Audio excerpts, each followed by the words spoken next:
morning. Please be seated. I understand you need to see me come up. Briefly.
does not have cuffs on her hands. Just, we'll leave her there, we'll bring the jurors in, and then we'll bring her in. Okay. All right, all rise for the jury, please.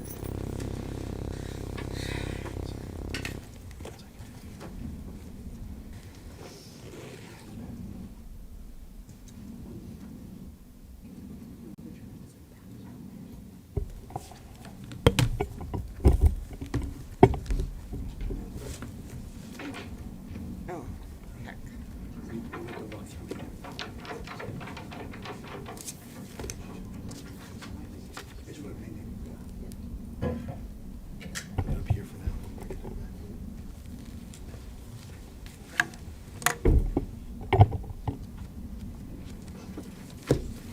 All rise for the jury.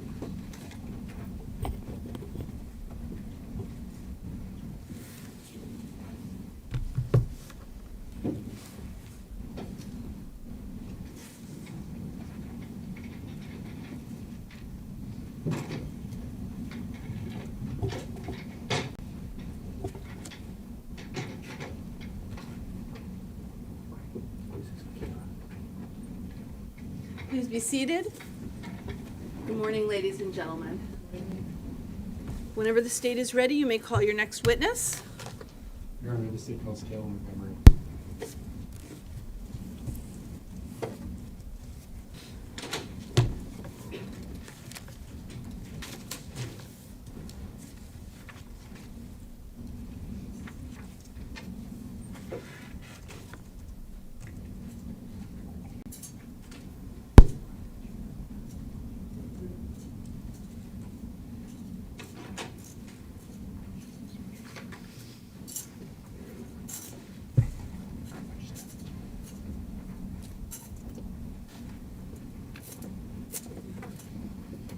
Kayla, if you can just remain standing and raise your right hand. Do you swear that the testimony that you're going to provide this jury will be the truth and nothing but the truth, so help you God? I do. You can make yourself some water there.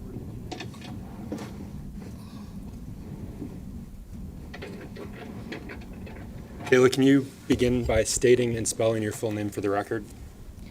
My name is Kayla Montgomery, Kayla Montgomery. And how old are you, Kayla? 33. Where do you currently live? I am in the correctional facility for women's in Concord, New Hampshire, How long have you been there? for over a year.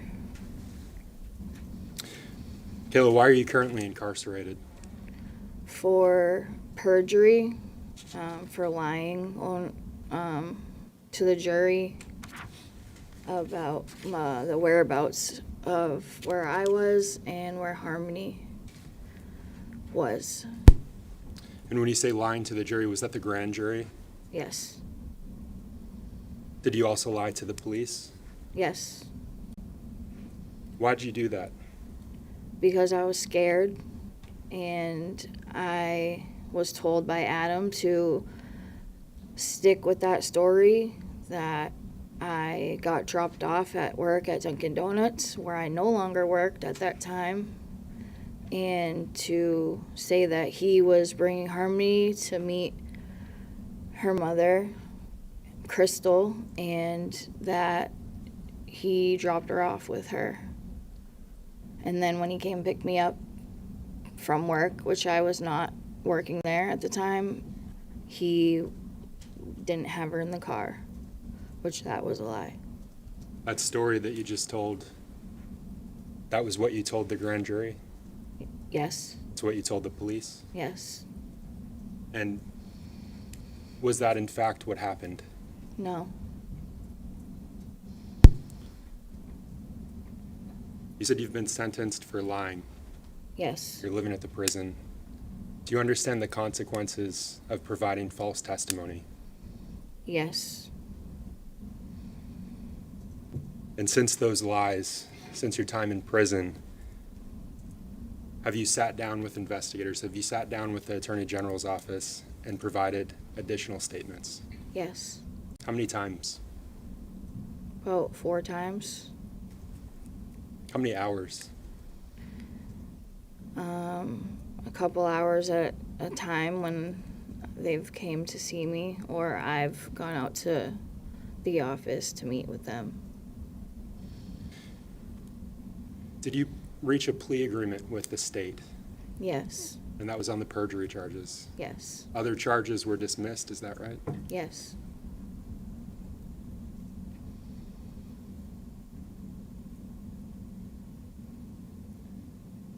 The story that you just told about the defendant dropping Harmony off with Crystal, who came up with that story?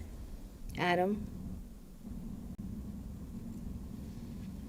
Why did you stick to it? Because I was scared for myself and my children that are also Adam's, and for him, because I didn't want anybody to get in trouble, and I was scared. Your Honor, may I approach? Yes? Kayla, you referred to Harmony Montgomery just now. How do you know her? She's Adam's daughter, and he started a year after we got together. He was working on getting custody of her, and he had to work to get custody of her. He wasn't just given her, and it took 4 years to get custody of her. And during those 4 years, we both visited her each week for a couple hours. Was she your stepdaughter? Yes. Showing this witness what's been previously marked as State's Exhibit 98 for identification. Do you recognize this? Yes. Who's depicted in this image? Harmony and myself. And can you point to Harmony? And is there a date associated with this image? Yes, July 7th, 2019. And do you recognize this image?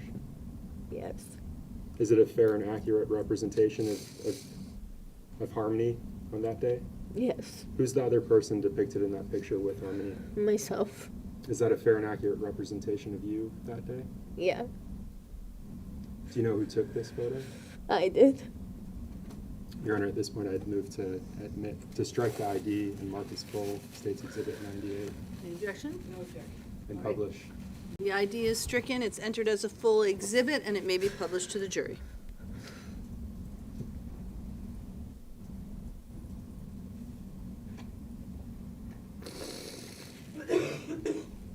Kayla, what were you and Harmony doing in this photograph?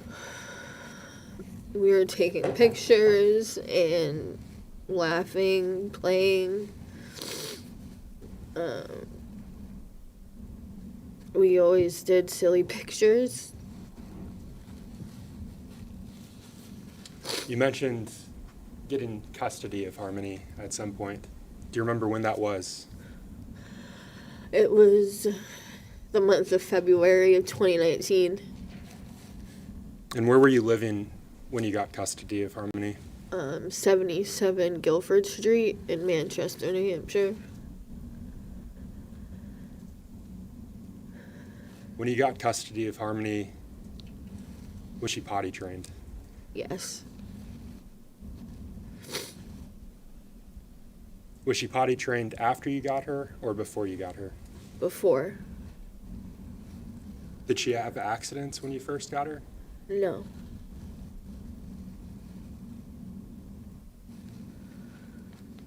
So you mentioned 77 Guilford Street. When did you move into that home? It was in 2018.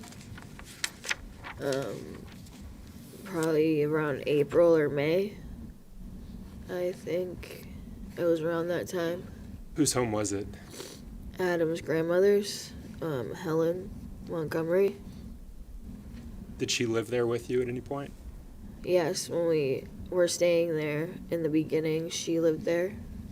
And in the beginning, who else lived there with you? Adam's uncle Kevin Montgomery, Adam's brother Michael Montgomery, and Adam's brother's girlfriend, Kayla. I don't remember her last name. Another Kayla, though. Yeah. And myself and Adam, and we had Seamus. How old was Seamus when he moved into that house?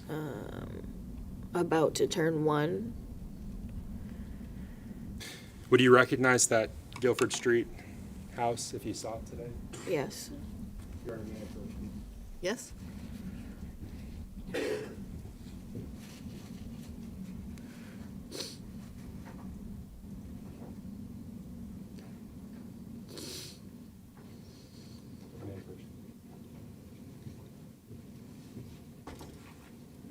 Kayla, I'm handing you what's been previously marked as States Exhibits 1 and 2. Can you look at those for me, please? That's the house. And this was Harmony's room. And do you recognize the items that are depicted in those exhibits? Yes. Are they fair and accurate representations of what's contained in those exhibits? Yes. Your Honor, I move to strike the ID and mark as full States Exhibit 1 and 2. They're already full? I think they are, Already I think full. they're already full. Yeah. I move to publish, Your Honor. Yes, you may.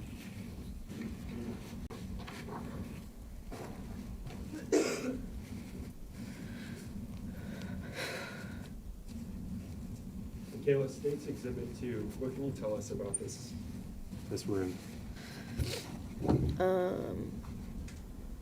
Adam and I helped decorate this room right before Harmony came to live at Guilford Street. And she really likes Minnie Mouse. When you say she really liked Minnie Mouse, who is she? Harmony. When you say you helped decorate the room, what did you do to decorate it? Got the Minnie Mouse wall decor that stick to the wall, and got her a whole new bed set, blankets and sheets.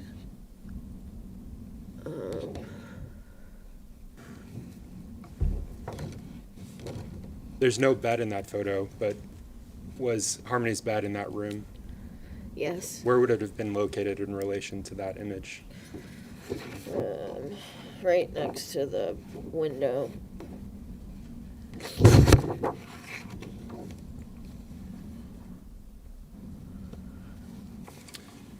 And Kayla, whose room was that prior to Harmony moving in? It was Helen Montgomery's room.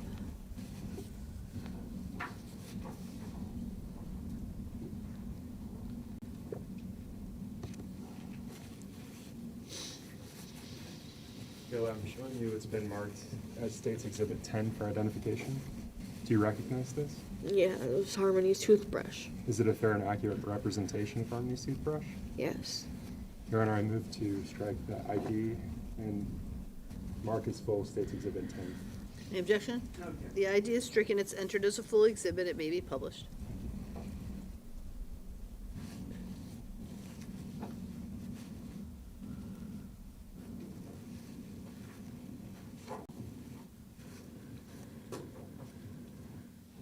Kayla, you mentioned that Helen moved out and Harmony took over her room.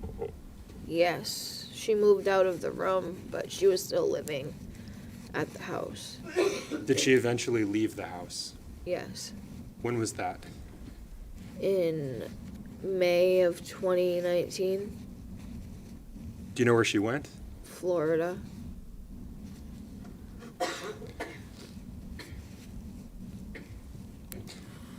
Kayla, I want to turn your attention to July of 2019, so several months after Helen moved out. Were you still living in the Guilford Street home in July of 2019? Yes.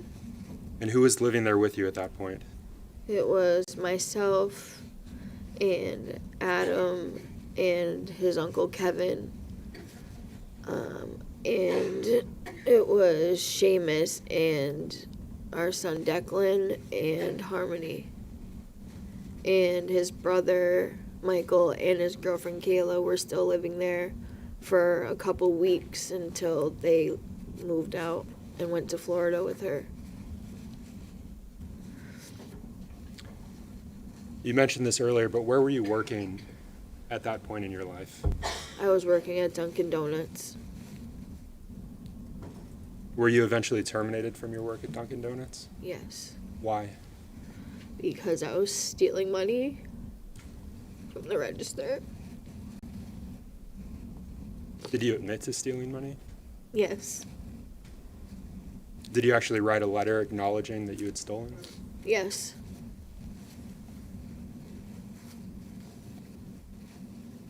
Did you take responsibility for what you'd done at Dunkin'? yes.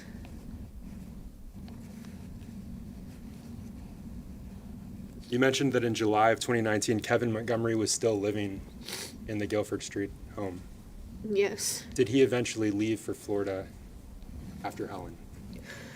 I don't remember where he went. I remember Helen had surgery. She had open triple bypass surgery. And I don't remember if Kevin went to Florida. And I think he went to Mass too. I don't remember where he went. Let me ask you this. Do you remember him being gone from the house for several weeks? Yes. And let's talk about that period where Kevin's gone from the house. Okay. You were still working at that point? Yes. What were your hours like at work? I worked 6 a.m. to 2 p.m. And I also covered shifts if they needed help. The 3 children that you mentioned, Yes. where were they when you were at work? With Adam. And so in July of 2019, your youngest, Declan, how old would he have been? He was about 6 months old. And you said you were working from 6 a.m. to 2 p.m.? Yes. Did you like that setup? Yes.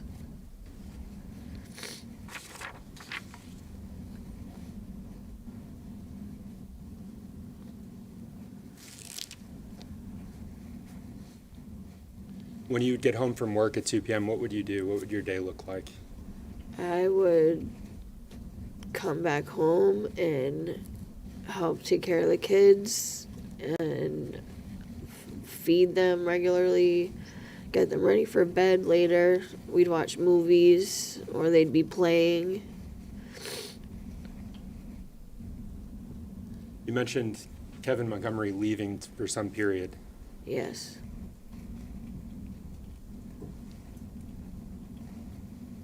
Did he return to the home at some point? Yes, he showed up with Helen. So before that, though, in July of 2019, did he Yeah. return to the home at some point? I don't remember. Do you remember overhearing a conversation between Kevin and the defendant, Adam? Yes. What was the tone of that conversation? They were arguing about a situation that happened with Harmony. What was Kevin's tone in that argument? How did he sound? He sounded angry. What did Kevin say in that conversation? May we approach? Yes?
Kayla, you mentioned Kevin sounded angry. Yes. Was this a quiet conversation? No. How would you describe it? Yelling at each other back and forth. Argumentative. Yeah, it was just loud and angry. Where were you during this conversation? In the living room of the house in Guilford Street. And where were the children? Playing.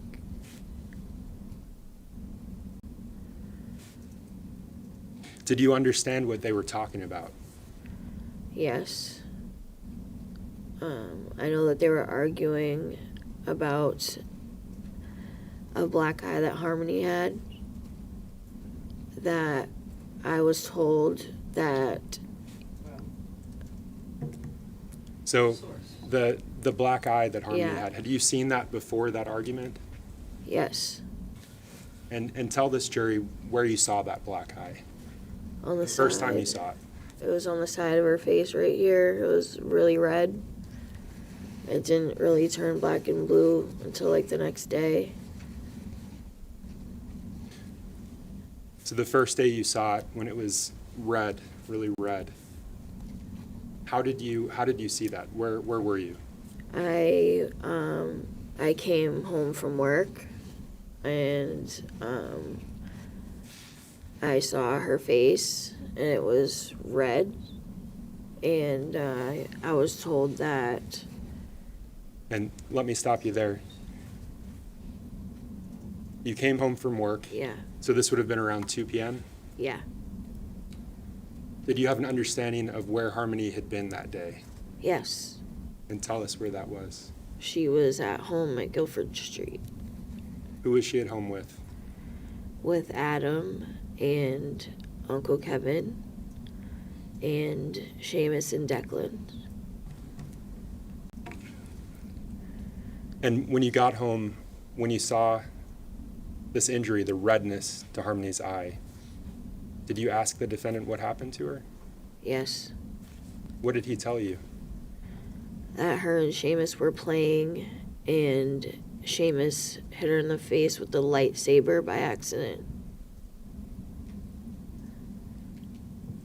After you heard that confrontation between the defendant and Kevin, did you confront the defendant? Yes, I asked him. And at that point, did he tell you a new story about this injury to Harmony's eye? No, it was the same. Well, yeah, he ended up telling me after What was the new story he told you? that he ended up hitting her in the face because she covered our son's mouth because he was crying and he was in the bathroom. He went to the bathroom. Declan was crying, and Harmony had her hand over his mouth, and he came out of the bathroom and saw that, and his lips were blue, or purple blue, and he hit her. Did he describe how he hit her?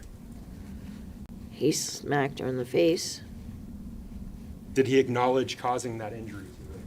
Yes.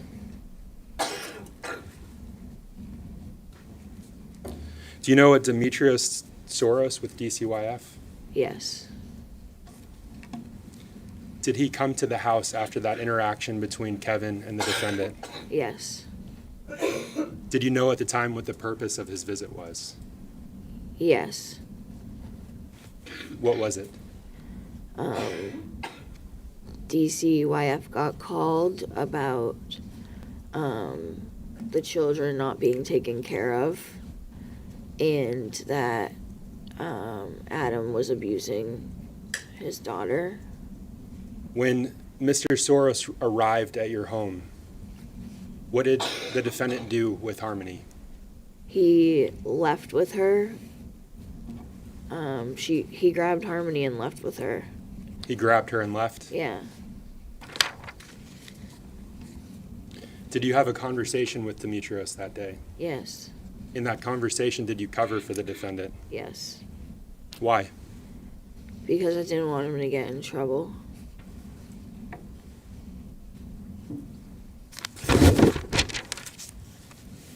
Was there a period in 2019 when you no longer lived at the house on Guilford Street? Yes. And tell us how that came to be. We ended up getting evicted from the house in November of 2019, the day before Thanksgiving, because the mortgage wasn't being paid. And Your Honor, may we approach? Yes?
Thank you. Your Honor, I'd ask that the court take judicial notice that the day before Thanksgiving in 2019 is November 27th. The court takes judicial notice that the day before Thanksgiving in 2019 was November 27th, 2019. Kayla, why were you evicted from the home? Because the mortgage wasn't getting paid. And after you were evicted, where did you begin living? In our car, What kind of vehicle was it? a Chrysler Sebring. When you began living in that car, who were you with?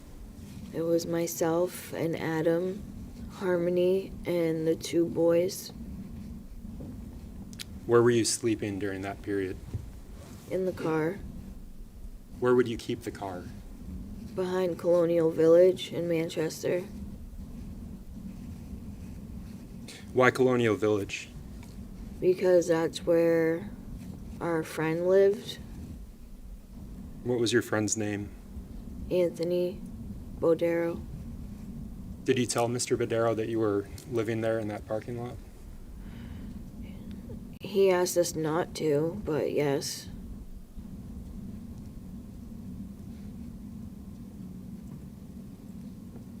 And so, can you just describe the sleeping arrangement in that vehicle for you and your family at the time? So Adam would sleep in the driver's seat.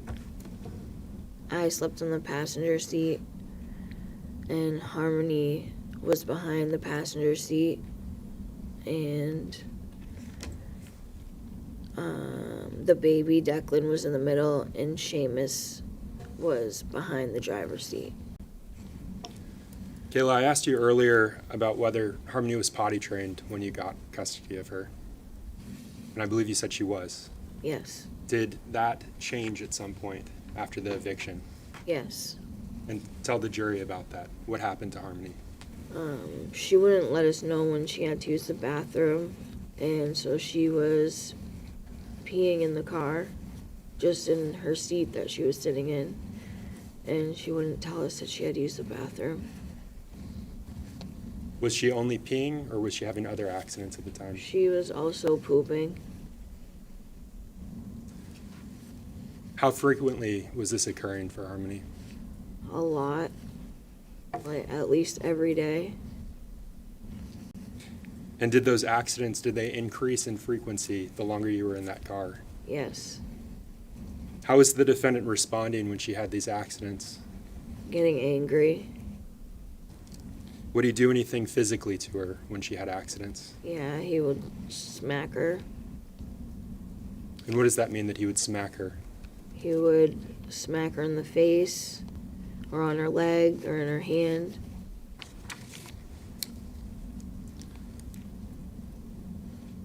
Were these soft smacks, No. hard smacks, or something else?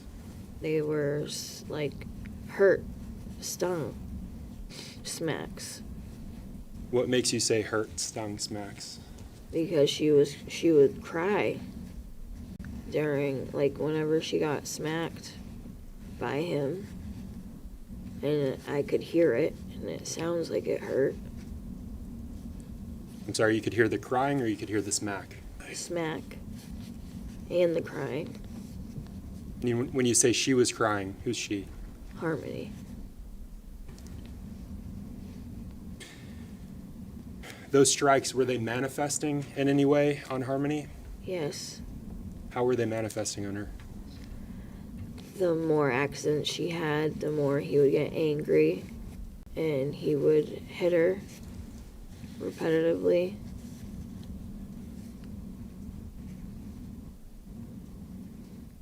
Was the defendant causing visible injuries to Harmony? Yes. I'm sorry? Yes.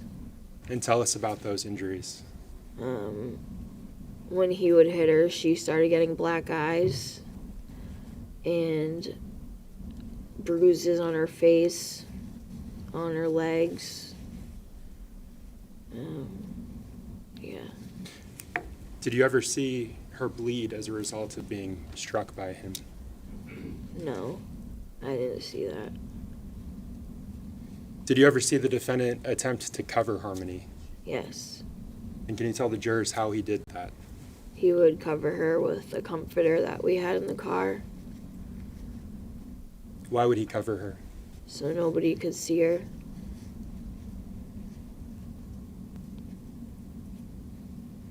How often would he cover Harmony?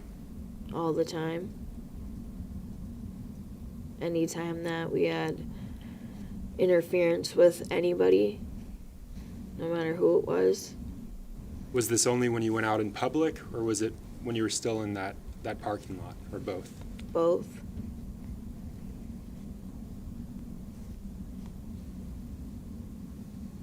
Kayla, were you involved in an accident, a car accident, on November 29th of 2019? Yes. And I want to turn your attention to that day. Who were you with that day? Tabitha, Scott, Who else was in the vehicle during that accident? Adam, myself, Harmony, and the two boys. Who was driving? Adam. That Sebring, did you regularly drive it? Did you drive it at all? Yeah, I didn't drive it, but he did. He had the license, I did not. You didn't have a license at the time. No.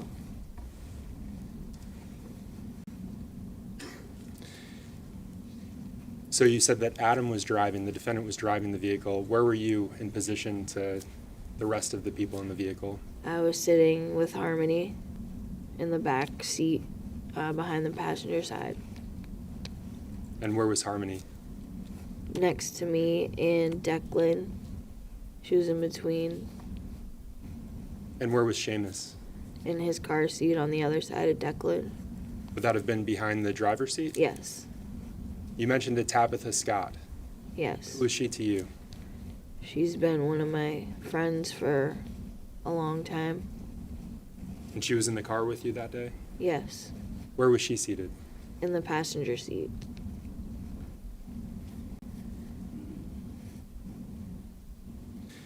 And what was Tabitha Scott doing with you that day? We were going to get drugs.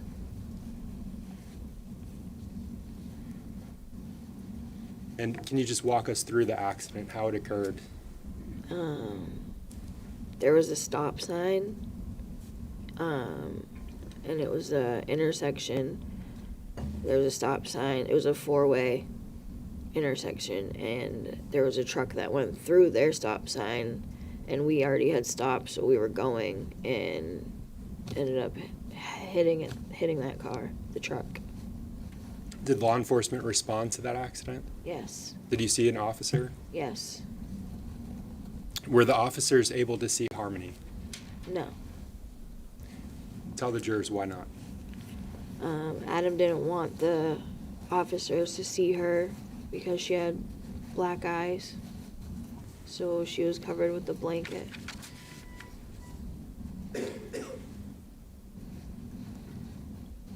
Were there other people, specific individuals, that he would cover Harmony up and keep her hidden from? Yes. And tell us who those individuals were. It was Anthony Madero, and when Tabby was in the car, she didn't look at her, she didn't see her, but she knew she was in the car. Kayla, so this accident occurred on November 29th. Yes. I want to turn your attention to December 7th of 2019. Yeah. Does that day stand out to you? Yes. Why? Since the date that Harmony passed away. The day that Harmony passed away? Yeah. Were you still living in the car at that point? Yes. Were you still sleeping in the Colonial Village parking lot? Yes. You mentioned Harmony having accidents and then becoming more frequent at that point. On December 7th, was she still having those accidents? Yes. And had they increased in frequency? Yes. Did Harmony have an accident first thing in the morning? Yes. And that would have been before you started your day? Yes. What happened when she had that accident? Adam repetitively kept punching her in the head. Okay. So I want to break that up. That morning, where did you wake up? At Colonial Village. And what happened first thing in the morning that morning? We went to the methadone clinic.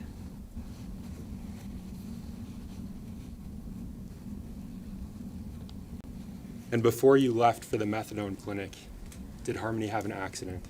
Yes. And what did the defendant do before you went to the methadone clinic? What did the defendant do to Harmony after that accident? He was yelling and screaming at her and punching her in the head.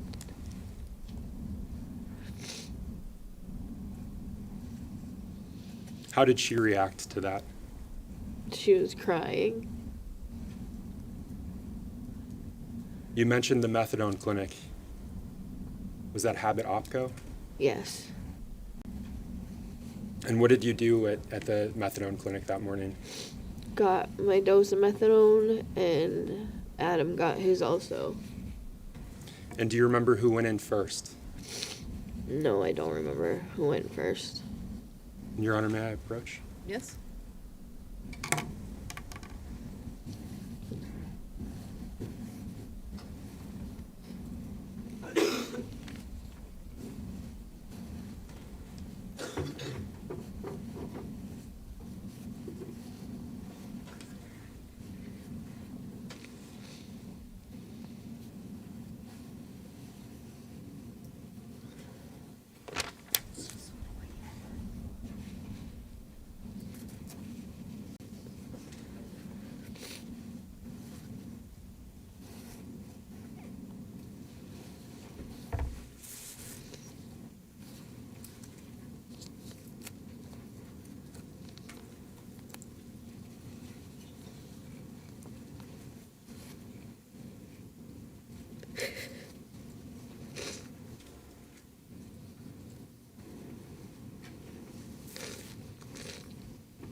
Kayla, I'm handing you what's been marked for identification as State's Exhibit 89.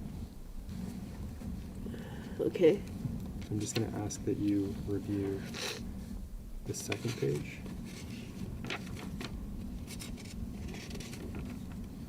And this page, paying careful attention to the times.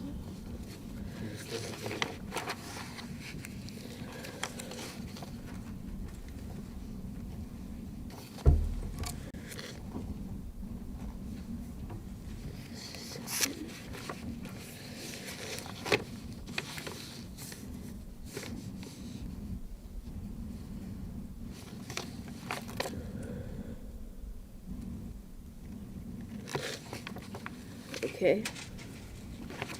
The item I just handed you, what is that? Our dose history from our the clinic. And that's Habit Opco. Yes. And having looked at those records, do you recall who went into the clinic first that morning? Yes, I did. What time was that at? 7:04 in the morning. And what time did the defendant go in? It was 7:09 in the morning. Your Honor, at this time I move to strike ID of State's Exhibit 89 and mark as full. Any objection? No objection. The ID is stricken and entered as a full exhibit.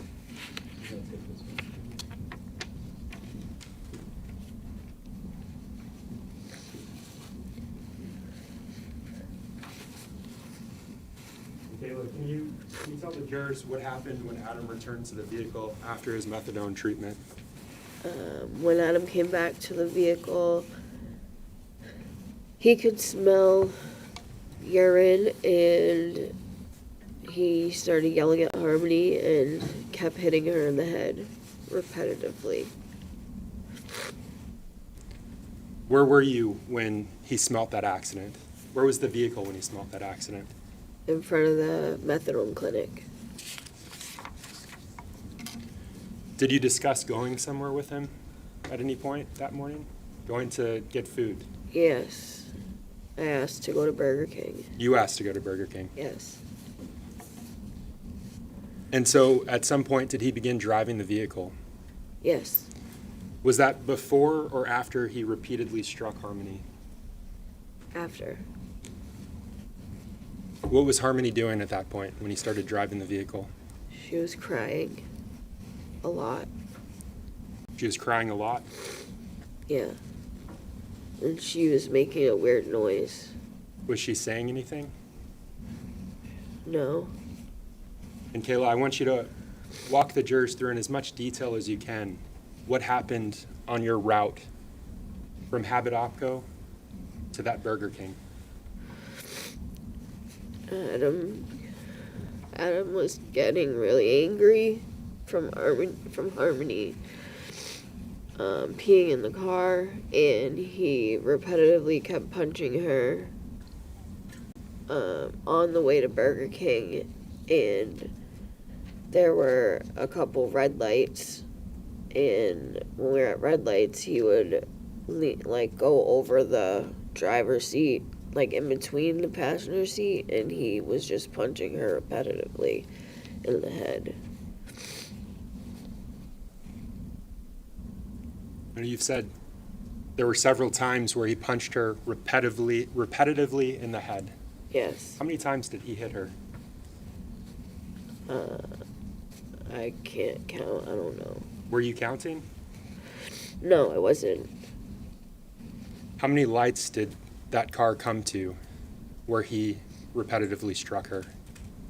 At least 2 or 3. Between Habit Opco and the Burger King, did the defendant say anything to Harmony? Told her to shut the fuck up. Stop crying.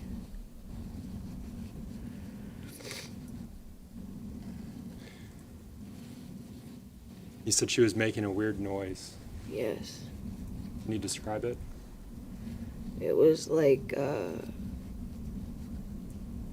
can't even describe it. It was like a moaning kind of noise, but crying. It was just weird. I can't explain it. Did you try to help Harmony while he was striking her? Yes, Tell the jurors what you did to help, to try to help.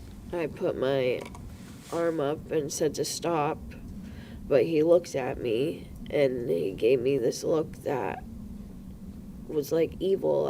It's his crazy eyes. I didn't like it, and I couldn't stop him from hitting her, because the look that he gave me was scary. I was scared.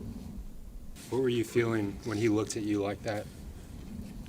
Like he was either gonna hit me or just, I don't know. It was weird. And that was like one of the first times that I've seen him look at me like that. Was it the last time you saw him look at you like that? No. And we'll talk about that more. But I want to focus on this drive. You said that Harmony's crying. She's making this weird noise. Yeah. Where was she in the vehicle? She was behind the passenger seat. And who was in front of her in that car? I was. You described the defendant almost coming over the seat. Yes. Was he still driving at that point? Some, kind of. Between the red lights, and it definitely at the red lights. I remember that. How was he striking her? By punching her in the head.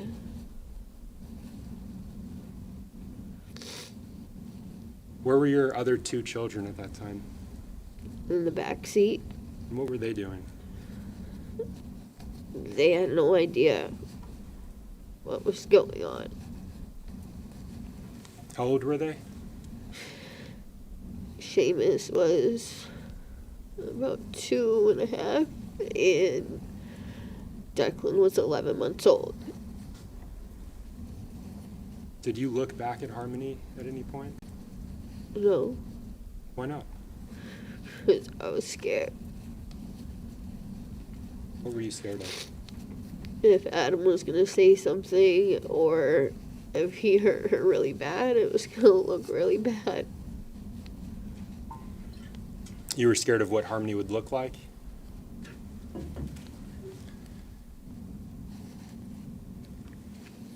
That attempt to intervene, were you successful in that? No. Did he stop after that? Shortly after that, Shortly after that. Did he say anything to you when he stopped?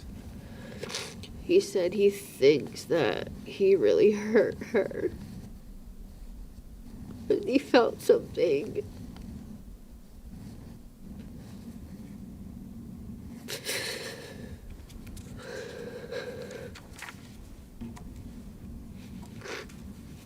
When he said that he thinks he really hurt her, where was the vehicle at that point?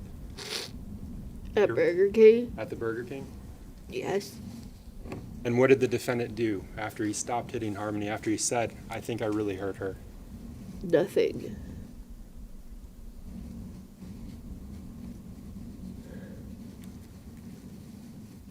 Did you order food from Burger King? Yes. Where was Adam when you were ordering food from Burger King? In the driver's seat. Did you go inside to the Burger King or something else? No. I don't remember going in there. Did you go through the drive-thru? Yes.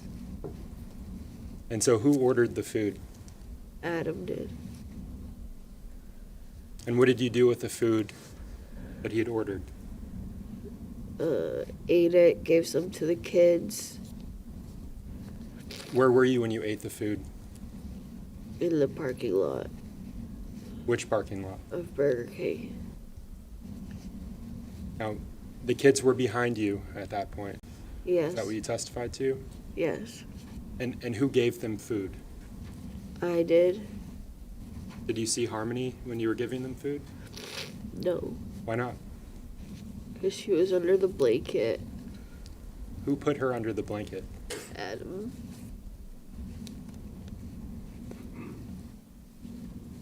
That's the same blanket that you mentioned earlier. Yes. The same blanket he would cover her with? Yes. Where did you go from the Burger King parking lot, Kayla? Went back to Colonial Village And how did you get there? with the vehicle, Adam driving. Was Harmony still under the blanket when you arrived at Colonial Village? Yes. And that moaning that you mentioned, that weird noise that she was making, was she still making it? No. How long did that noise that she was making last? I don't remember. It wasn't. I don't remember. I don't remember if it was too long. I don't remember if it was after we were at Colonial Village for a little bit, or if it was before. But that moaning, did it eventually stop? Yes. Did you check on Harmony at any point after the moaning stopped? No. Did Adam? No. Why didn't you check on her? 'Cause I was scared.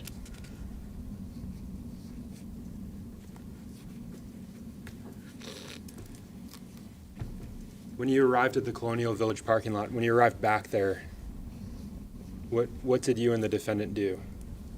We got drugs and got high. When you say we got drugs and got high, what drugs did you get, Kayla? Heroin and crack. And how long did you use those drugs for in that parking lot?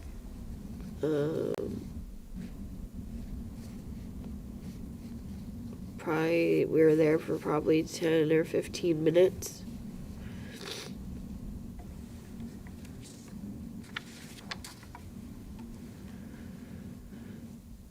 Where did you go from the Colonial Village parking lot? I don't remember where we were going, but I know we left. You left at some point. Yes. And what happened when you left the parking lot?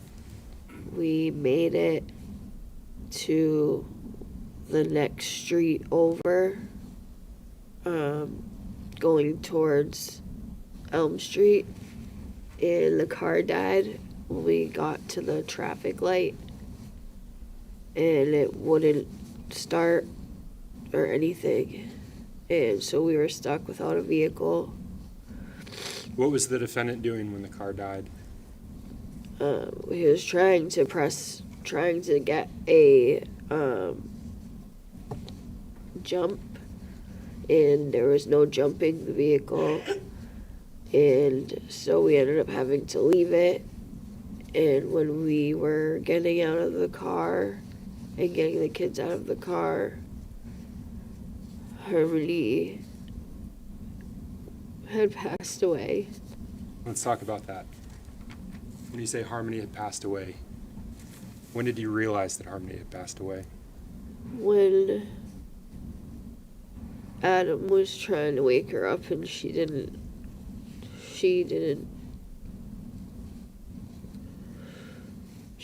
reply or anything. Was he saying things to her to try to wake her up? Yeah, he said Harmony, and he kept saying baby girl, like, and trying to budge her, and there was nothing. Was he touching her? Yes. What was he doing to her body at that point? Trying to figure out what to do, and getting all the kids out of the car. He took the duffel bag that was in the trunk, and and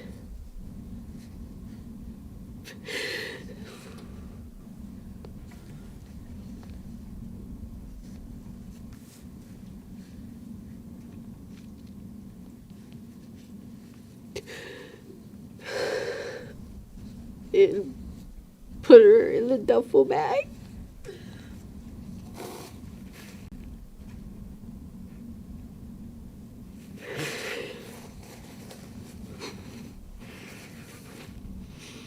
You mentioned this duffel bag from the trunk.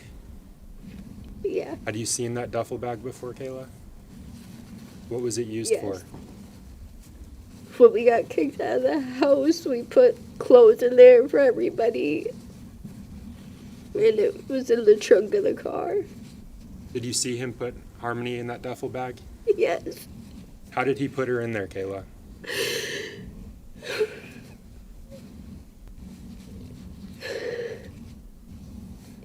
He like folded her in half and put her in the double bag.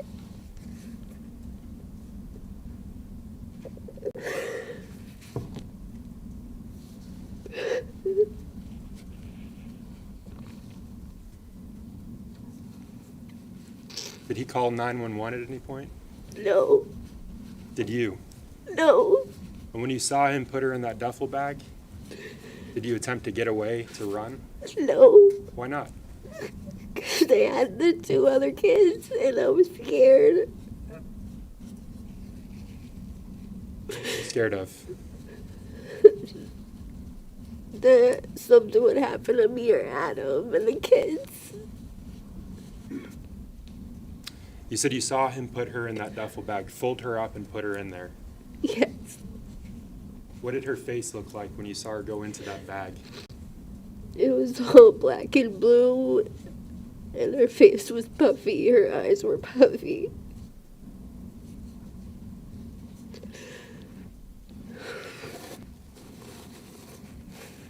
Did he say anything to you after he put her in that duffel bag? I don't remember.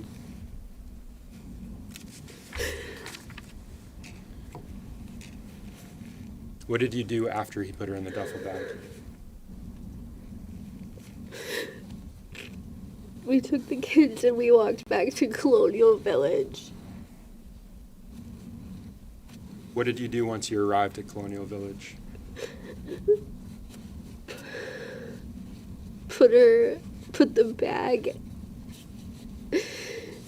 in the snowbank so Anthony wouldn't see it. I'm sorry, so that who wouldn't see it, Kayla? Anthony. That's Anthony Badero. Yes. Where was the snowbank that you put? And sorry, let me clarify. Who put her in a snowbank? Adam. Where was that snowbank that he put her in? In the embankment from the parking lot. What was around that snow embankment? A dumpster. And cars and snow.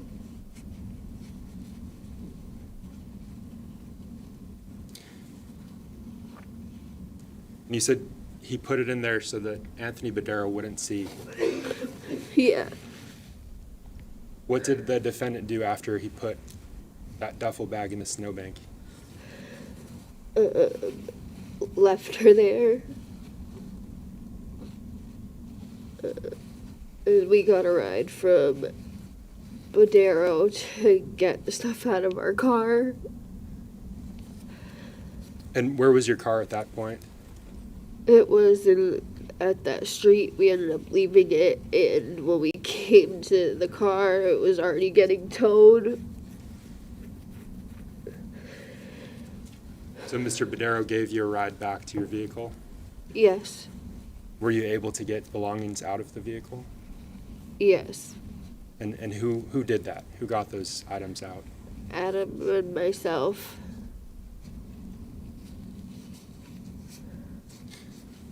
That vehicle was your home at the time.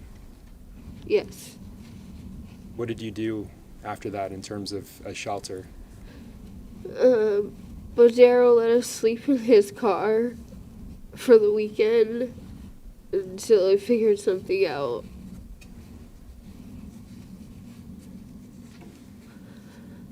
Just for the weekend? Yeah. Is that what you had asked him for, or is that what he said, just for the weekend? That's what he said.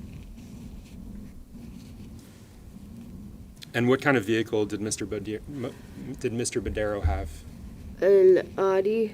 Do you remember what color it was? Blue. Was it a car, a sedan, or an SUV? A car. And I want to talk about the time that you were living in that car that weekend. Where was Harmony's body at that point when you were living in Mr. Badero's vehicle? In the trunk of the car. And did the defendant ever move it from the trunk of the car to another location? Yes. Where would he put it? Near the dumpster. Why? So Anthony wouldn't see it. Was it cold outside at the time? Yes. You mentioned snow. Was there snow on the ground? Yes.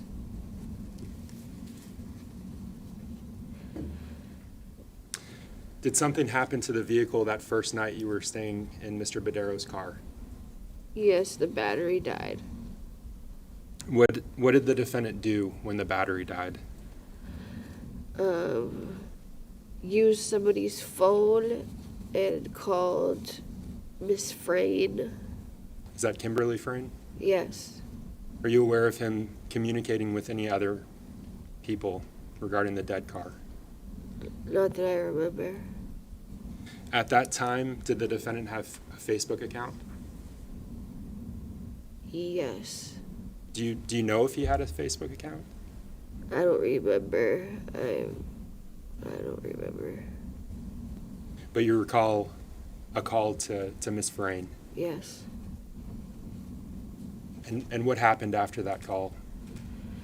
She showed up with a battery pack jumper to jump the car. Was she successful in jumping the car? Yes. And what were you doing while that was going on? I was in the car with the kids, Where was Miss Frayne? outside of the car with Where- Adam. I was going to ask, where was the defendant? Where was Harmony at that point when the car was being jumped? In the trunk of the car. What did you and the defendant do for food during your time in Mr. Badero's car?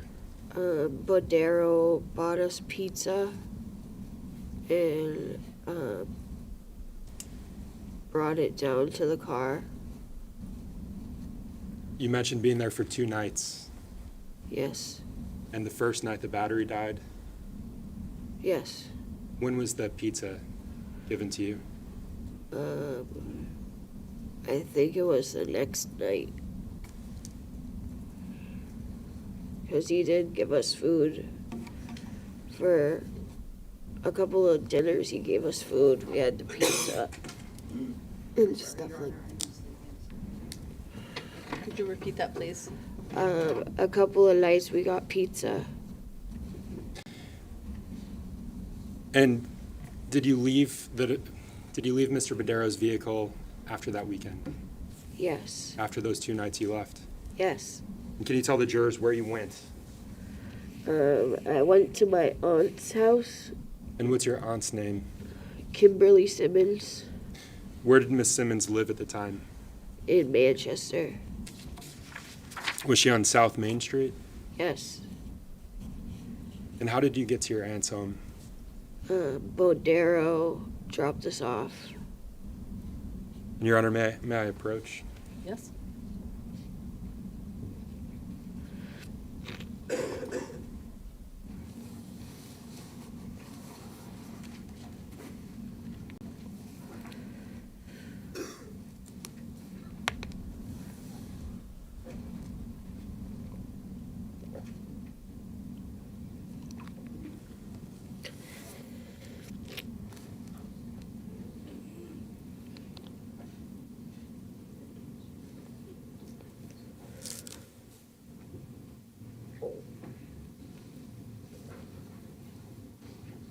May I approach the witness? Yes, you may. So Kayla, I'm going to hand you 3 exhibits, and I'm just going to ask that you look at the first one and look at the when you're done. So that first one, what's been marked as State's Exhibit 25 for identification, do you recognize what's depicted on that item? Yes. And can you tell the jurors what it is? It's the apartment that my aunt lived in. That again is on South Main Street. Yes. Is that a fair and accurate representation of your aunt's apartment? Yes. Your Honor, at this point I move to strike ID and mark as full. States Exhibit 25. Any objection? No objection. The ID is stricken. It's entered as a full exhibit. Now, Kayla, when Mr. Badero dropped you, the defendant, and your two children off, where was Harmony's body? In the duffel bag.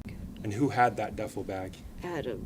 And what did he do with that duffel bag when you got to your aunt's house? He placed it under the porch. And you pointed at the exhibit just now. If you could just hold it up and show the jurors where you're pointing.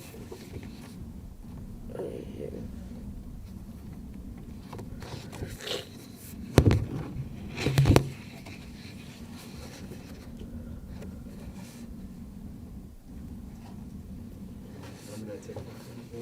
Can you show me where you pointed?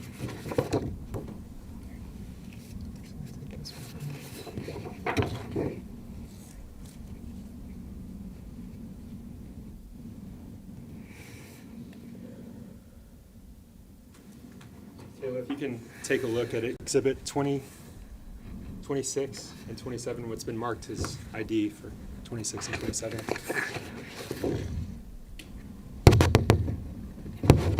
What's depicted on those two items, Kayla? The porch. Up close. Is that a fair and accurate representation of your aunt's porch? Yes. Is there a difference in the two photos? Yes. 27 has measuring tape, looks like. And Your Honor, at this point, I move to strike the ID and mark as full States Exhibit 26 and 27. The ID is stricken. They're entered as full exhibits. And I move to publish them to the jury. Miss May. You mentioned the defendant putting Harmony's body in that duffel bag under the porch.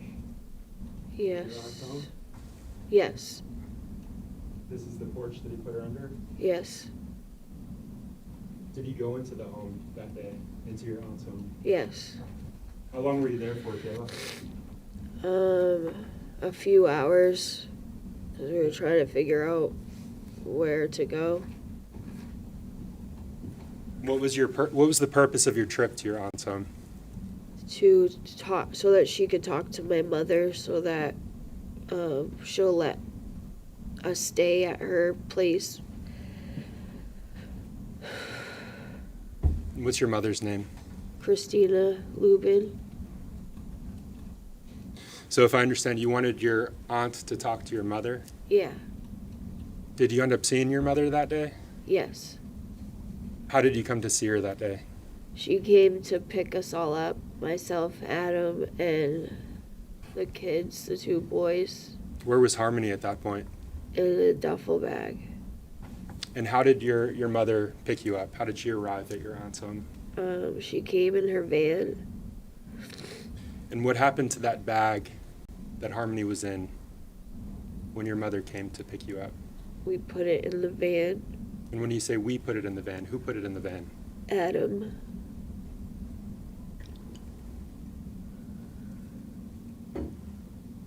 How long did Harmony's body stay in the van?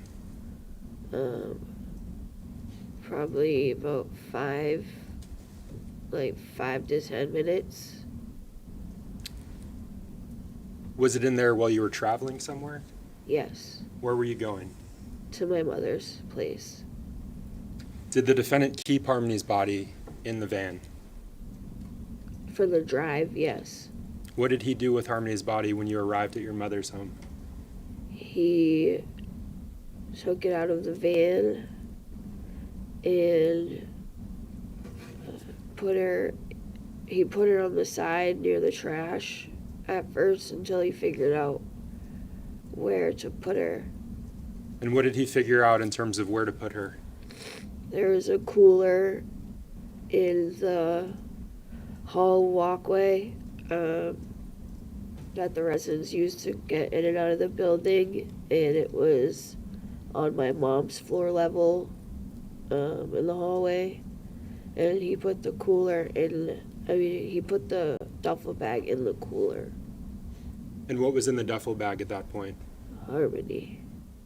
So he removed her from the trash and he put her in this cooler. Yes. Her body was still in the duffel bag at that point? Yes. May I approach her? Yes, you may. And may I do the video? Yes, you may.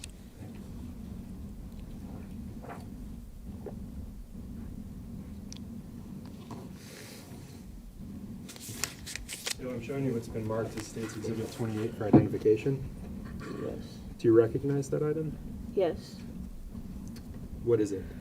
That is the cooler that was on the porch in my mom's hallway. Is that a fair and accurate representation of the cooler? Yes. That's what it looked like? Yes. Your Honor, at this point I move to strike the ID and mark as full State's Exhibit 28. No objection. Right, the ID is stricken, it's entered as a full exhibit. And I move to publish. Yes, you may.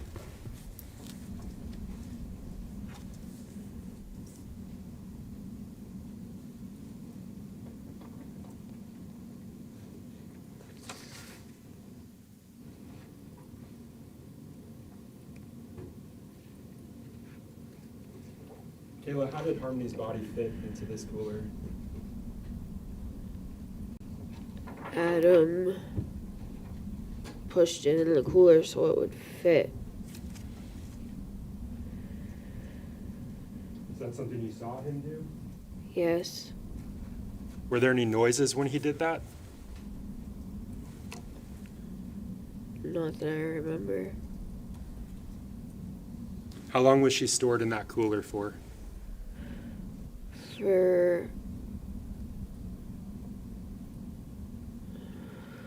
For a couple weeks. And how long did you stay with your mother for? How long were you with Christina Lubin? For a couple weeks. Did her body stay in that cooler for the entire time you were with your mother? Yes. Why? I honestly don't know. How often did you see that cooler when you were living with your mother? Every day. Multiple times a day. Where was the cooler kept? In the hallway. Was that your mother's hallway, or was it? It was access to everybody who lived in the building, but it was on the level of my mom's apartment. And tell us about that hallway. What else was kept there? I don't remember. Were there other items in that hallway? I don't remember. Where did you go after living with your mother? To the FIT shelter, Families in Transition. And when you moved to the Families in Transition shelter, is that FIT, the FIT shelter? Yes. When you moved to the FIT shelter, where was Harmony's body? Adam put her.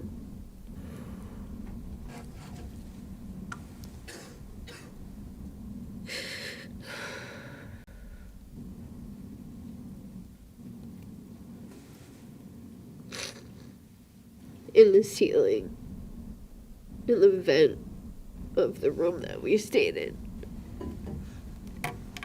What room did he stay in while you lived in the Families in Transition shelter? The Families in Transition shelter, Kayla? It was the first room. It was room 1.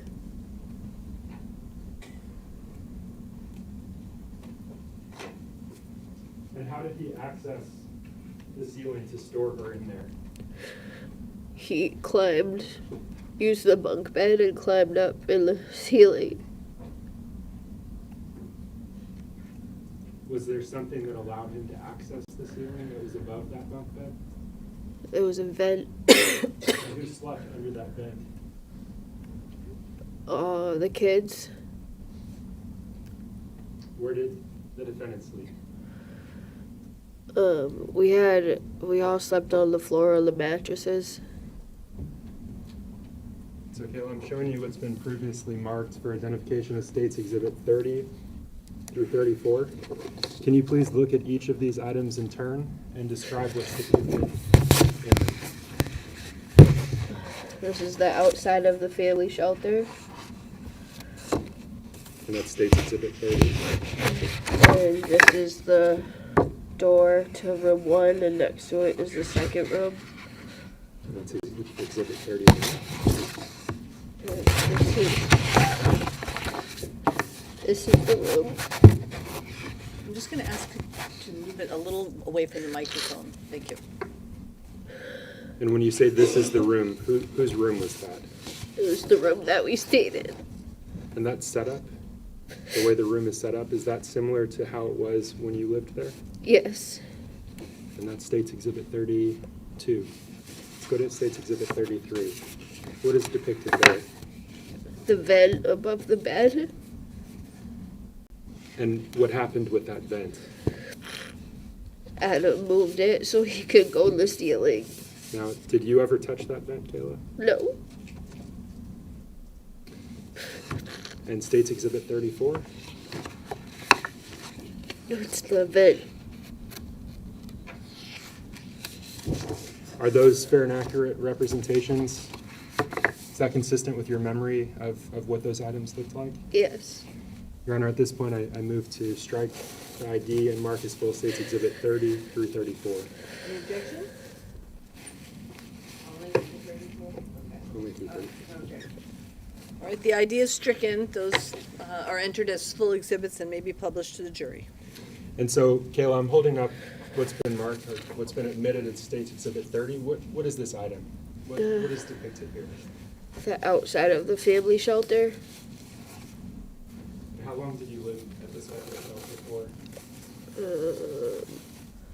A month and a half almost. And States Exhibit 30? What's depicted in this image? The room that was the one we stayed in was on the left side, room 1, and the other room is the second one next to it. So you stayed in room 1, Yes. and you mentioned room 2 being beside it. Yes. And States Exhibit 32 and 33. You mentioned that this was consistent with what the room looked like when you lived there? Yes. And those are the bunk beds that you mentioned. Yes.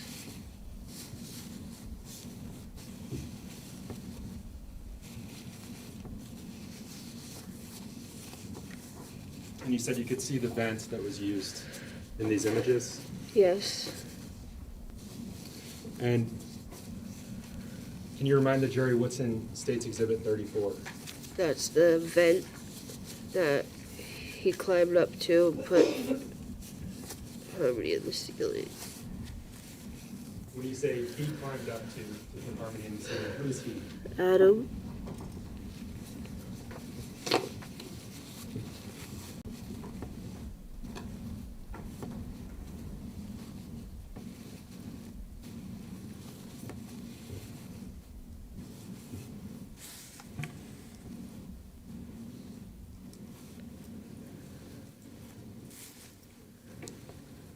At the time you were living at the Families in Transition shelter, was there anything going on with Harmony's body?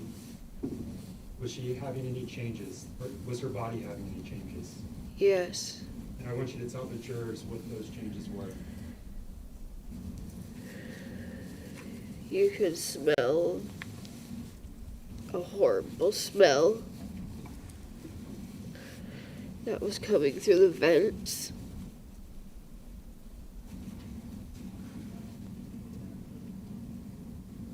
Do you remember that horrible smell?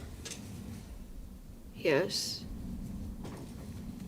Did maintenance come at some point while you were living there because of that smell? Yes. And what happened when those maintenance workers came? Adam took her back down from out of the ceiling and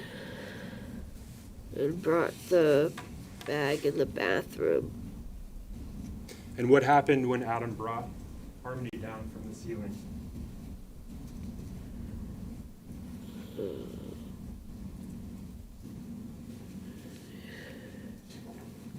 that she was starting to smell and there was fluid leaking.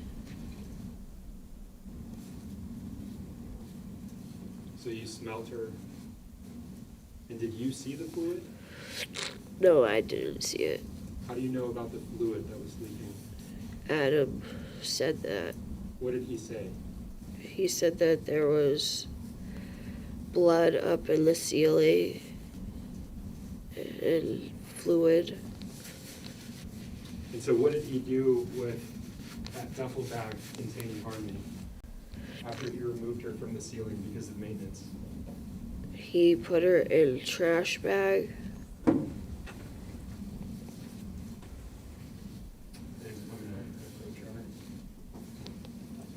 I'm showing you it's been marked as State's Exhibit 52 for identification. Yes. Kayla, do you recognize the item that's depicted in this image? Yes. What is that? The CMC diaper bag. Is that a fair and accurate representation of the CMC diaper bag? Yes.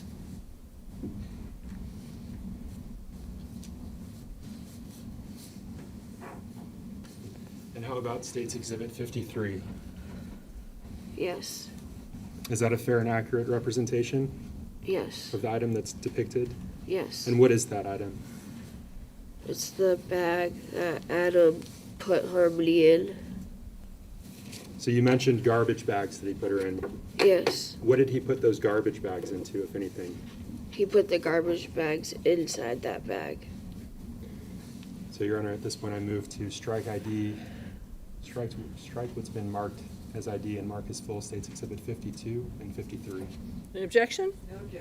And I move to publish, sorry. 52 and 53, the ID is stricken. They're entered as full exhibits and they may be published to the jury. Thank you.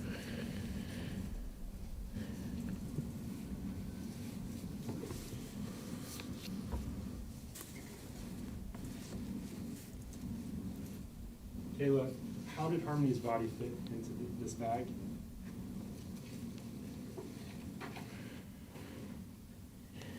Adam squished her in it. I'm sorry, can you say that a little bit louder? Adam squished her into the bag.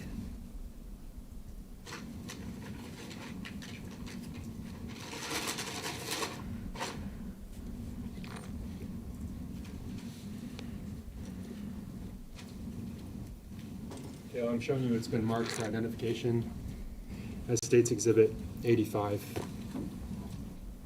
Do you recognize this? Yes. Is this similar to that CMC bag? Yes. Is it in fact identical to that CMC bag? Yes. Your Honor, at this point I move to strike the ID of States Exhibit 85 and mark as full and publish to the jury. Any objection?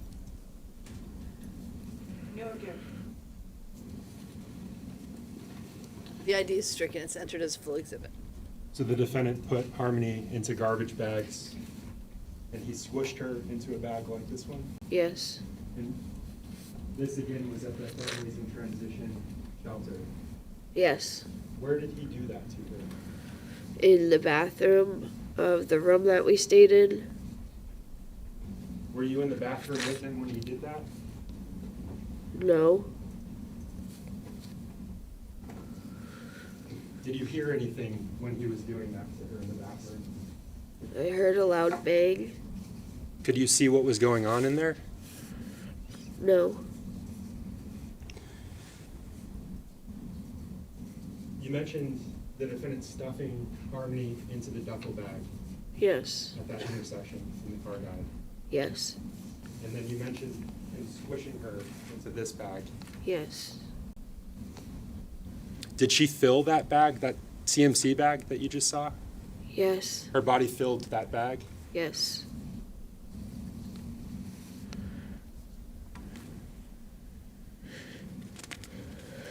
And what did he do with the bag after he put her in there? He put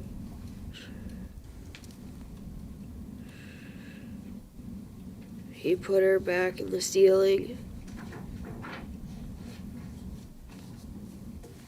You mentioned being at the Families in Transition shelter for a month and a half.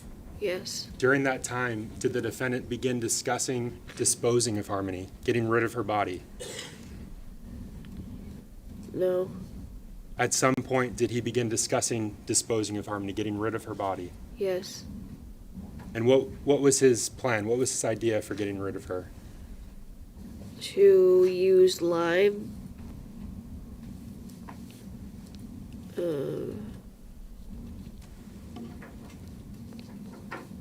And dismember her. What did he believe that lime would do if he used it on her body?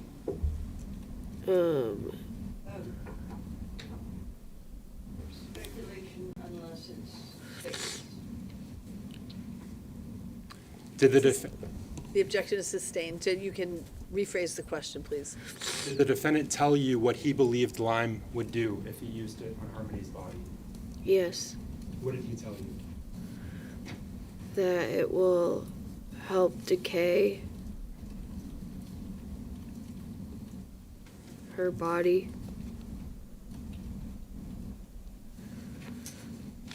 That it would help decay her body? Yes.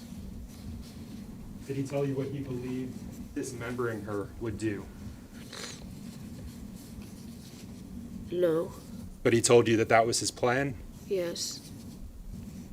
Counsel, can you approach for just a minute?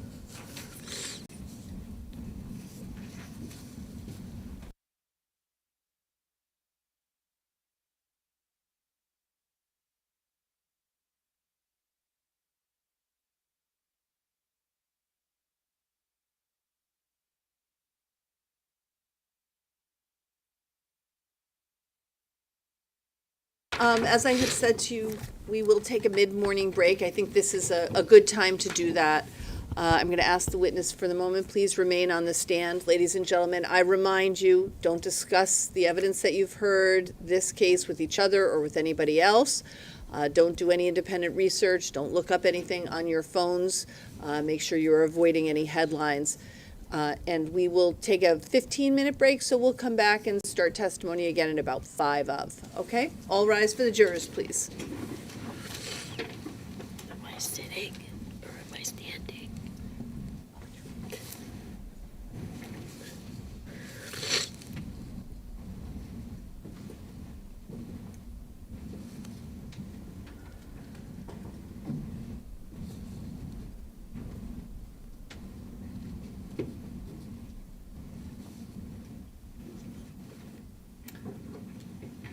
If the witness wants to use the restroom or have a drink of water, this is a good time to do that. 15 minutes, everybody? Yes. I believe Ms. Montgomery's attorney is here, and he may have snacks for her. I just want to make that available to her. Okay, if, Attorney Garrity, speak to the sheriff's office. If there's any issue, they can communicate with me. I will. Okay, thank you. All right, all set, everybody. 15 minutes. She can, Attorney Garrity. Physical training or Wrong. anything. Yeah, okay, We already have it in holding. okay. Or you do? Yeah. So, I want her back on the stand in 15 minutes, so however you want to accomplish that is fine with me. Okay.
All right, you can remain standing because we're going to bring the jurors in. Oh, do you want to get? Yes, yeah, why don't we get her? Yep. All right, you can be seated. We're going to bring the witness in first.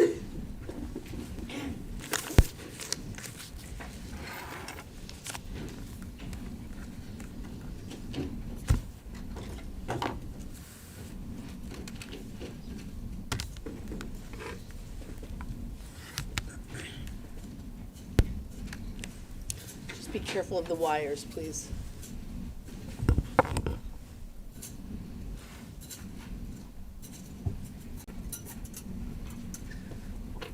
All right.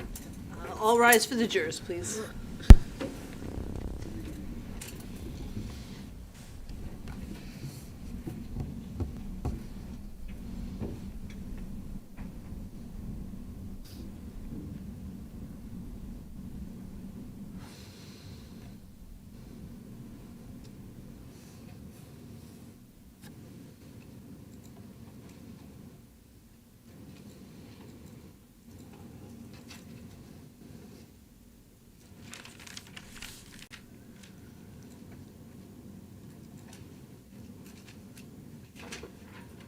All rise for the jury.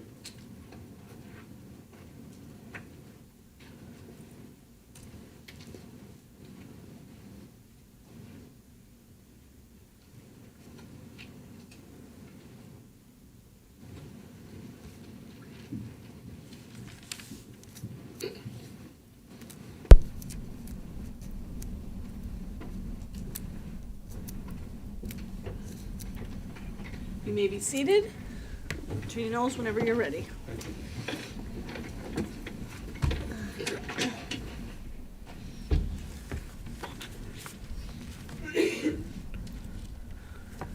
Ms. Montgomery, I remind you, you remain under oath.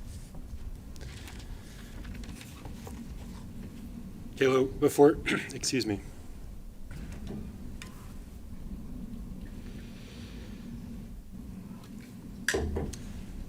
Before we broke, you were telling us about your time in the fit shelter. Yes.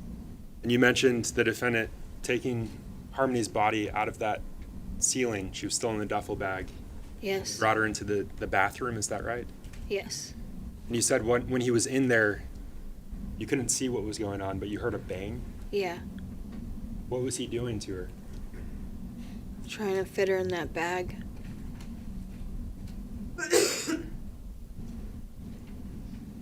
When you say trying to fit her into that bag, is that the bag like this one? Yes.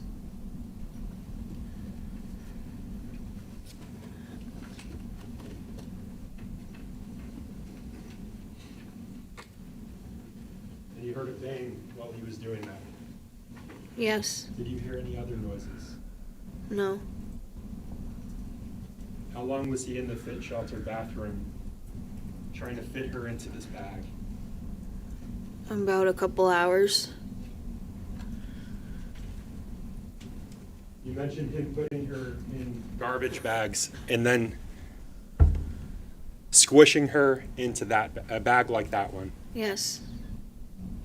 The duffel bag that he had initially put her in, what happened to that duffel bag? He got rid of it. Do you know what he did with it? I don't know what he did with it. But it was no longer, we didn't have it anymore. And was that after the bathroom? Yes. You said that Harmony's body was beginning to smell and that it was horrible. Yes. Did the defendant take measures to combat that smell? Yes. What did he do? That is when he took her down from the ceiling and brought her into the bathroom to put her in the garbage bags and to get her to fit in that bag that's similar to that one. And he asked me to bring the bag to his job. Where was his job at the time? Where was he working? At Portland Pie in Manchester. This is still while you were at the Families in Transition Shelter? Yes. How long did he work there for? 2 months. And you said he asked you to bring the bag to him at work. Yes. Did you obey? Yes. About how did you get there from the Families in Transition Shelter to his work? I walked And where was the bag at that point? in the stroller. How long of a walk is that from the shelter to his work at Portland Pie? About 10, 15 minutes. Was anyone with you during that walk? My 2 kids. Why did you obey the defendant when he told you to bring Harmony's body in that bag to his work? Because I was scared.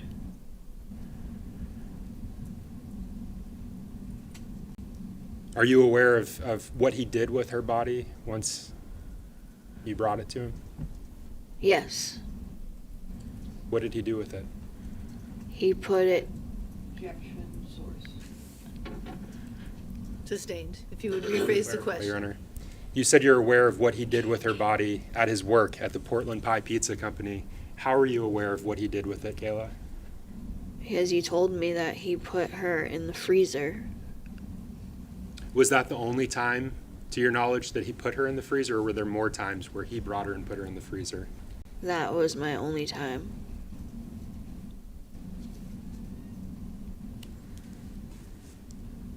I want to go back for just a moment. When he was in the bathroom, you said it was for several hours. Yes. Are you aware of him doing anything to clean up in that bathroom? Yes.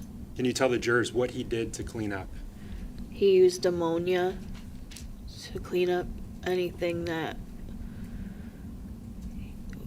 happened in that bathroom.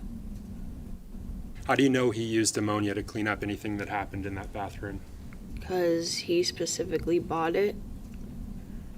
Were you with him when he bought it? I don't remember. But you remember him using ammonia to clean. Yes. Did he tell you what he believed the ammonia would do? It wouldn't show evidence of any blood or fluids. And did he tell you at that point why he didn't want evidence to be shown, why he didn't want anything to be shown down the road? So he wouldn't get in trouble and nobody could find anything.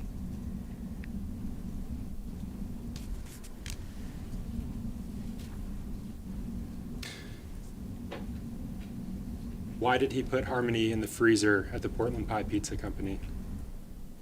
Because he said that if she's in the freezer, there wouldn't be any fluids or anything leaking.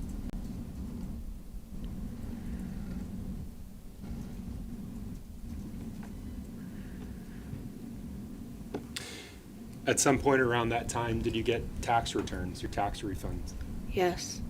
Do you remember around when that was? March, February or March, I believe, in 2021. So I still want to talk about the time you were at the fit shelter. Did you eventually leave the fit shelter? Yes. And where did you live after the fit shelter? Union Street in Manchester. Do you remember when you moved into Union Street in Manchester? Yes. What day did you move there? February 20th, 2020. And did you sign a lease agreement for that apartment? Yes. Did you list Harmony as a child? No. How about on your tax returns? Did you list Harmony as a child? Yes. Can you tell the jurors why you did that? Because she lived with us for 6 months or more, and Adam told me to leave her on there Did he tell you why he wanted you to leave her on there?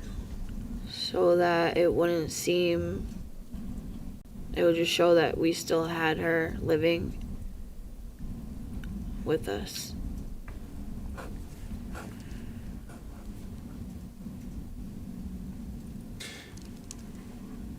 So you moved into your apartment on Union Street on February 20th, is that what you said? Yes. And that's of 2020? Yes. Where was he keeping Harmony at that point? In the refrigerator of our apartment. And I asked you earlier, and I think you said he began to discuss dismembering Harmony. Yes. What did he say about dismembering her? That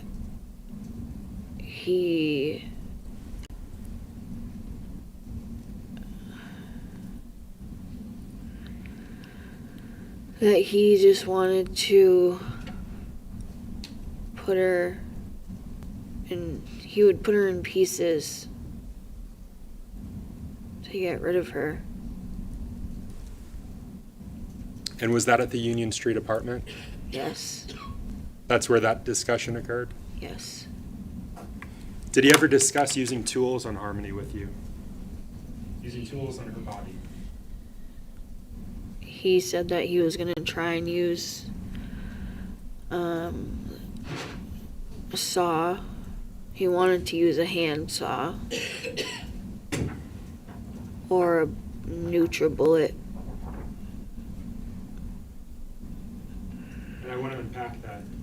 And I didn't hear that last word, I'm sorry. And a NutriBullet. NutriBullet.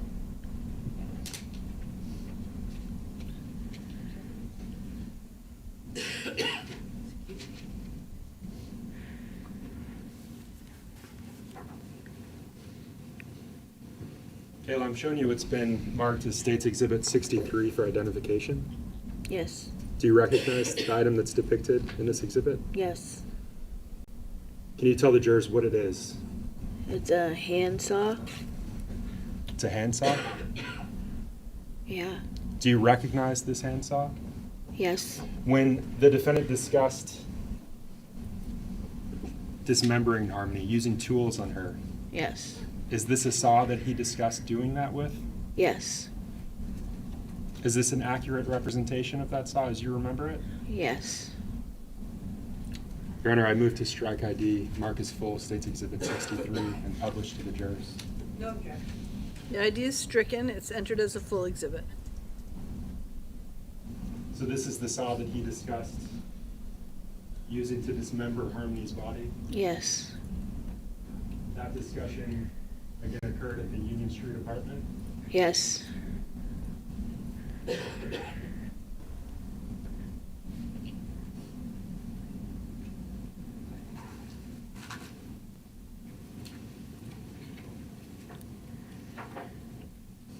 You talked about something else just then, and we barely caught it. You mentioned a NutriBullet? Yes. Can you tell the jurors what that is, what a NutriBullet is? It's like a blender that you can make smoothies in or any kind of puree food item. And what did the defendant say about using a NutriBullet, a blender, on Harmony? When we lived on Union Street, What did he say about it?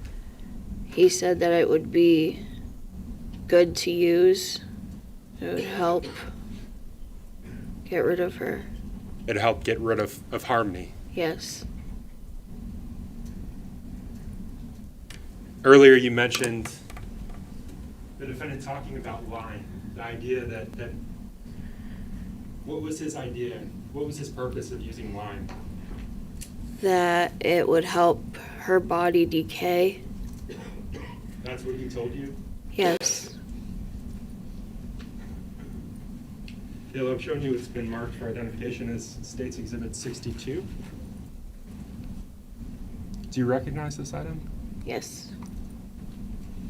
And what can you tell me about this item? Do you recognize anything, particular markings on this item? The bag of lime on the left side is similar to the one that he had. When you say it's similar to the one that he had, who's he? Who's the he that you're Adam. referring to? Adam. Okay, and is there a circle around that bag? Yes. And is there writing underneath it? Yes. Do you recognize that writing? It's my initials. Okay. Is this an accurate representation of the item that you circled and initialed? Yes. Did you write those initials? Yes. Did you circle this item? Yes. Why'd you do that? To let it be known that that's the item that was similar to the one that he had. Your Honor, I move to strike ID and mark as full and publish State's Exhibit 62. Any objection? No, Your Honor. All right, the ID is stricken, it's entered as a full exhibit, and it may be published. Kayla, who were you with when you circled this bag of lime? Detective Dunleavy and Riley. Is that Max Rayhill? Yeah, that Another one. detective? Yeah. So you were with law enforcement? Yes.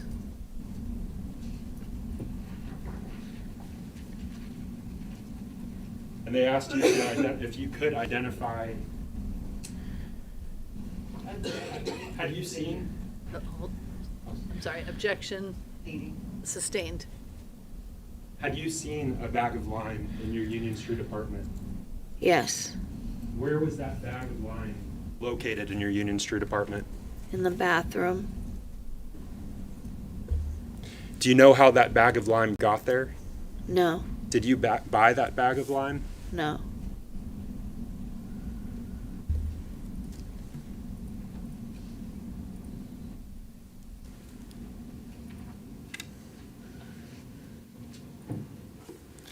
When you saw that bag of lime in the bathroom of Union Street, what was going on in that bathroom at the time? Adam was trying to de-thaw her body.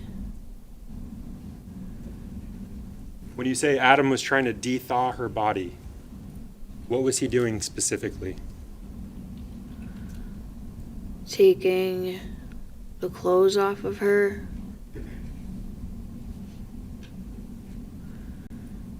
And putting her in the bag of lime. And when he was trying to de-thaw her body, where was Harmony's body at the time? In the bathtub. And that's when you saw the bag of lime? Yes. Did you see Harmony's body in the bathtub? Yes. I want you to tell the jurors what you saw of her body in that bathtub. I saw Harmony in the bathtub. Still folded together the same way that she was left in the bag when we took her out of the car. And she just looked like she had just barely any skin, like she was just a layer of skin and bone. And she was all bruised up.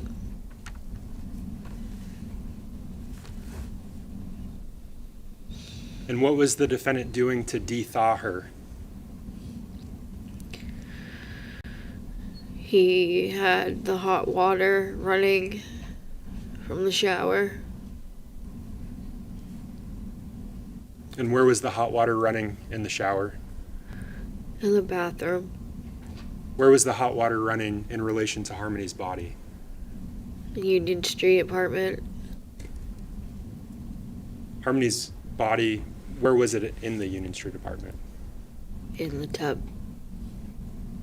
Was the hot water touching her? Yes. He was running it over her? Yes. And what was he doing to Harmony's body during this process? Taking the clothes off of her. Was he touching her at all during that process? Yes. Tell us how he was touching her. He was cutting the clothes off of her and just de-thawing her.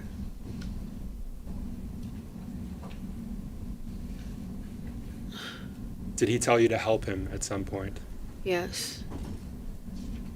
Did you obey him? Yes. Why? Because I was scared. How did you help him? I helped him take the clothes off of her. How did he take the clothes off of her? By cutting it with scissors.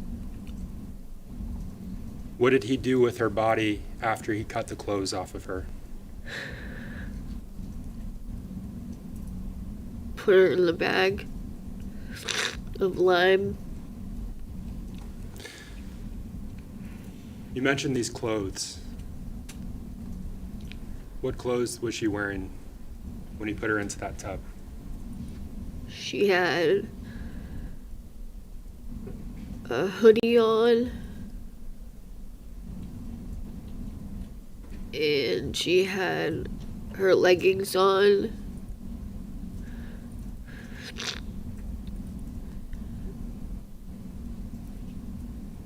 That's Did you leave that bathroom at some point while he was in there? yeah, Why? Why'd you leave the bathroom? because I needed to check on the kids, and I couldn't be in there anymore. And let's talk about that. What do you mean you couldn't be there in there anymore? Because I couldn't handle it. I didn't want to see anything.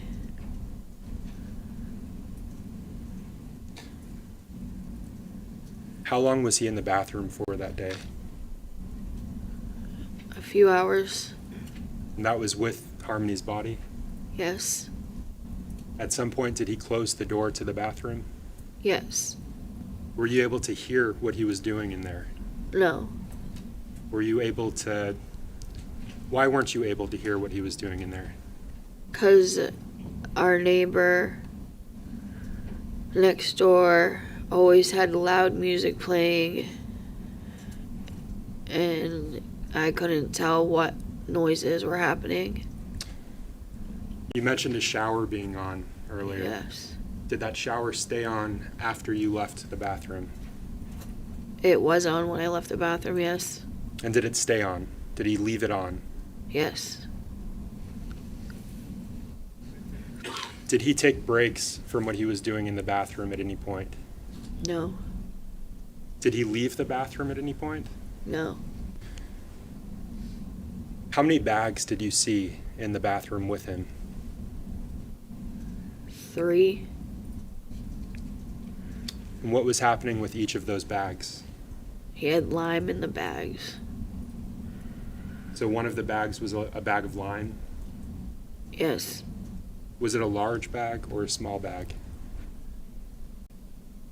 The bags that he was putting them in were large trash The bags. bag that contained the lime, was that a large bag or a small bag? It was a large bag. A large bag of lime? Yes. You said that he was putting that lime into a bag. Yes. Was there anything else in the bag when he was putting the lime in? No. Did you see Harmony's body go into the bag? No.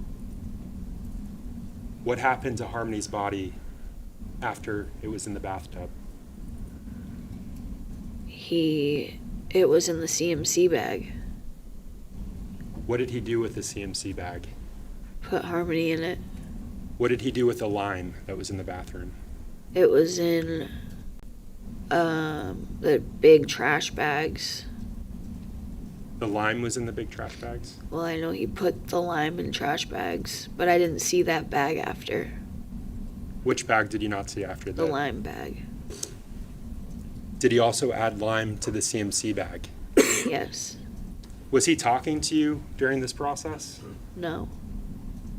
He was working. Yeah.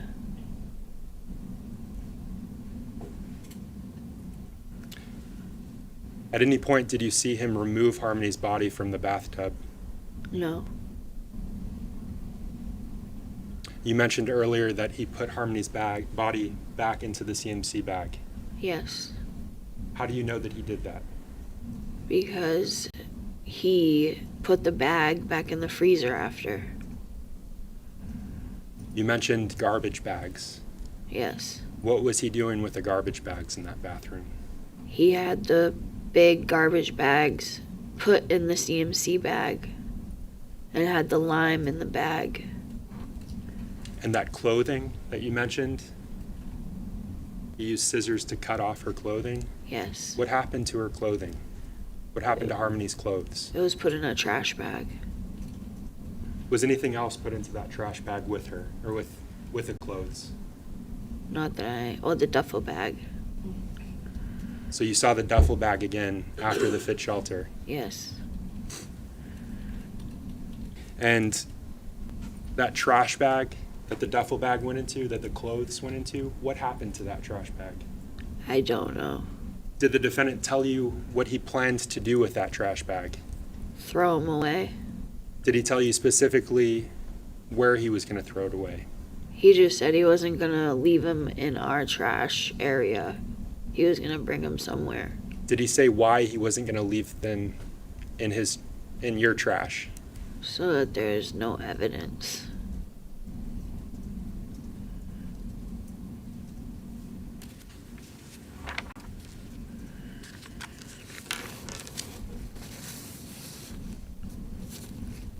Do you recall telling investigators that when you saw Harmony in the bathtub, the defendant was squishing the liquids out of her?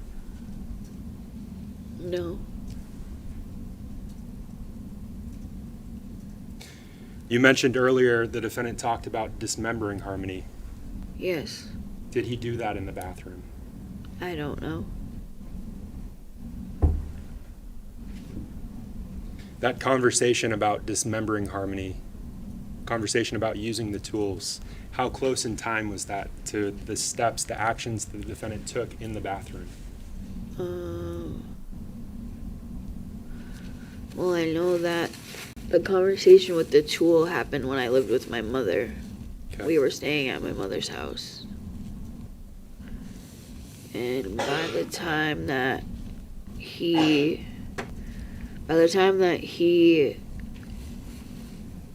was trying to, I don't even know what he did, but it was a few months after. You mentioned earlier that the defendant squished Harmony at the fit shelter. He squished Harmony into that CMC bag. Yes. You said that her body filled that bag. Yes. How was he able to add lime to that bag if it was full of Harmony's body? I don't know. You don't know what he did in that bathroom. No.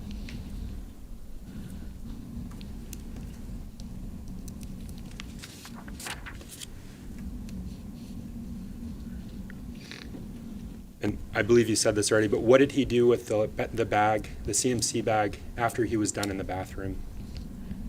He put it in the freezer.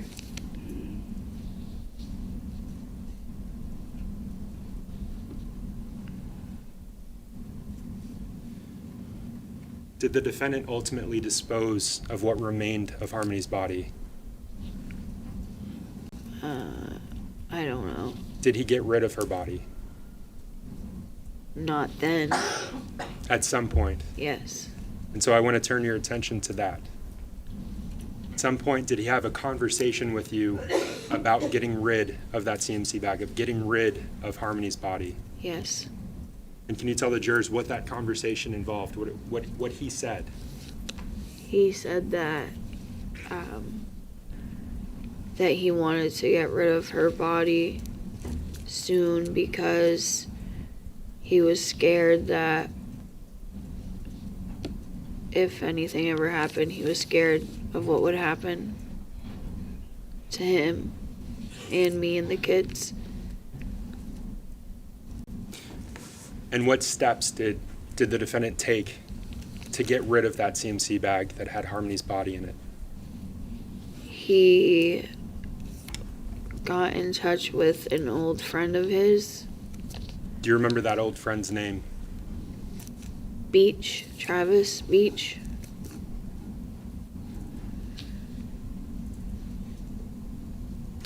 Did you know Travis Beach at the time?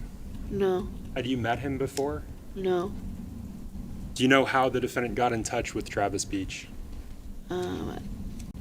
I don't know who reached out to who, but I knew it was about selling a gun. And did Travis Beach ever come to your apartment? Yes. Did he come to your apartment with a female? Yes. Do you know that female's name? Brittany.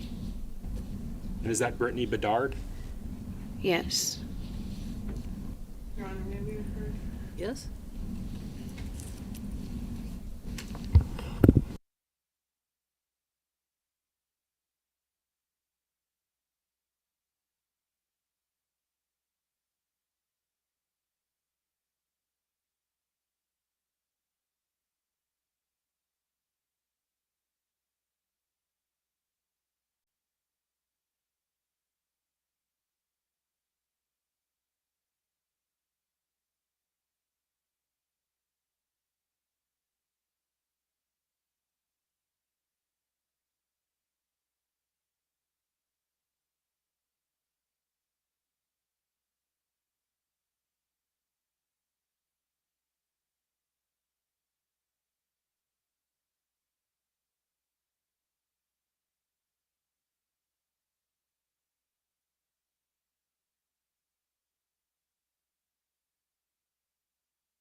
You may proceed.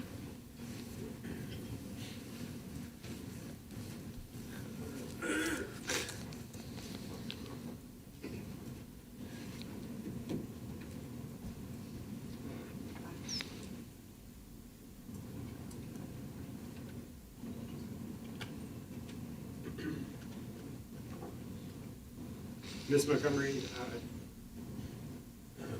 you mentioned a Brittany coming to your house. Yeah. Do you recognize the person that's depicted in this image? And I should say for the record, I'm showing Kayla what's been marked for identification as State's Exhibit 55. That's Declan. You recognize the individual in this image? Yeah. And you said it's Declan? Yes. Who is Declan to you? My son. Did Brittany, did she stay at your house for very long? A couple days. Okay. And at some point after Travis Beach, Brittany Bedard arrived at your home on Union Street, did you go to a hotel with them? Yes.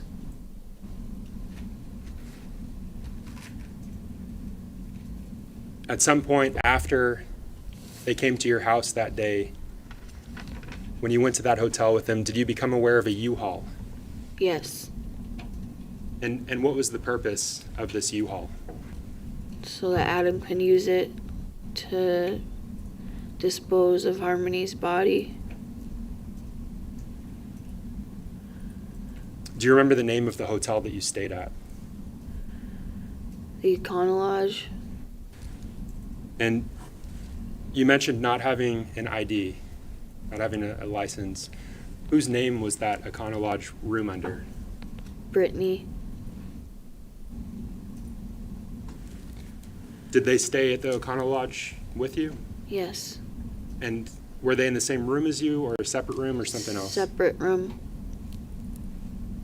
When did you first become aware of the U-Haul? Adam had talked to me about having her rent a U-Haul to use. Did Adam tell you why he wanted her to rent a U-Haul to use? Because she has a license. And to have it in somebody else's name. Why did he want that U-Haul rental in someone else's name? So that they can't prove that Adam rented it.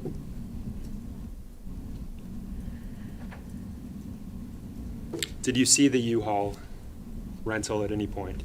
Yes. Can you describe the U-Haul rental for the jurors?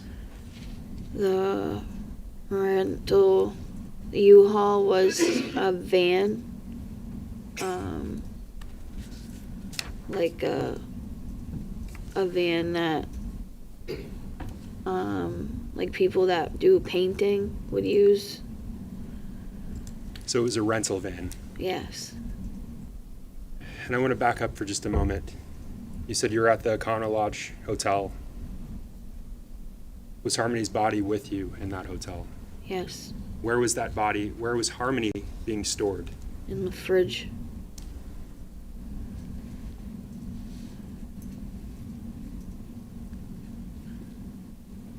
Did the defendant tell you where he planned to dump Harmony's body? No. Did he leave with the rental van at some point?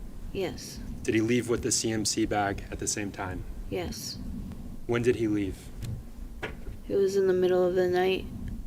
Did he say anything to you before he left? No. Did he tell you what he was doing? No, but I already knew what he was doing. And that's because he told you before. Yes. Did he tell you specifically why he wasn't telling you where he was going, where he was dumping Harmony? Yes. Tell the jurors what he told you.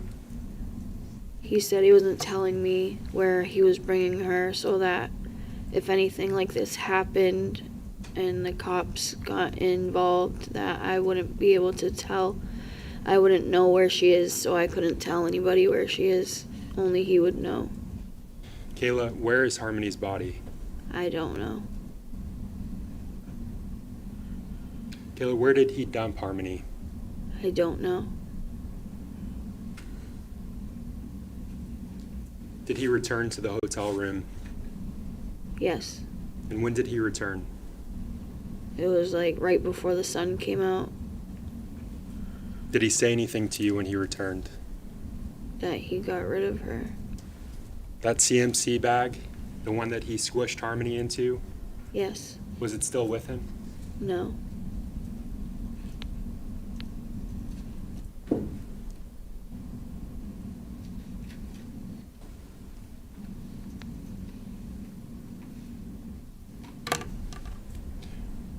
I want to switch gears, Kayla. I told you we'd get back to this, but I want to talk about the time that you were living in the fit shelter, the time you were living in your apartment on Union Street. At some point during that time frame, early 2020, did the defendant begin to suspect that you were informing on him? Yes. Did he suspect that you were informing on him about Harmony? Sustained. I'll rephrase. Thank you. What did he suspect that you were informing on him about? About killing Harmony.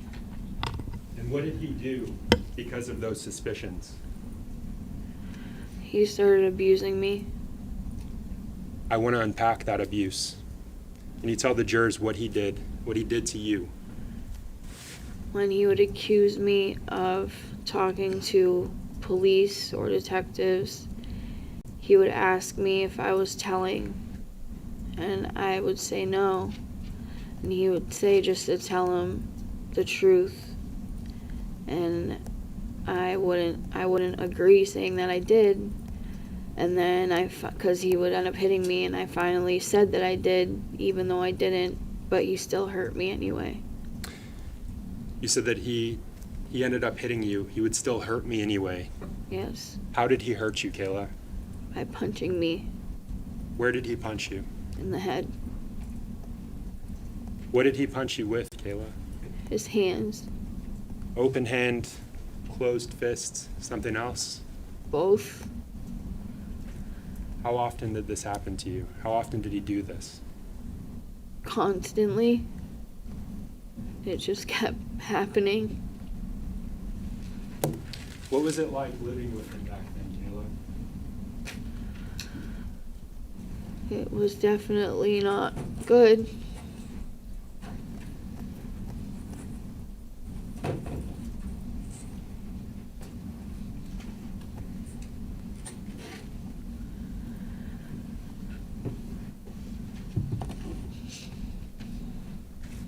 Do you recognize what's depicted in what's marked as States Exhibit 99, Kayla? Yes, it's me with two black eyes.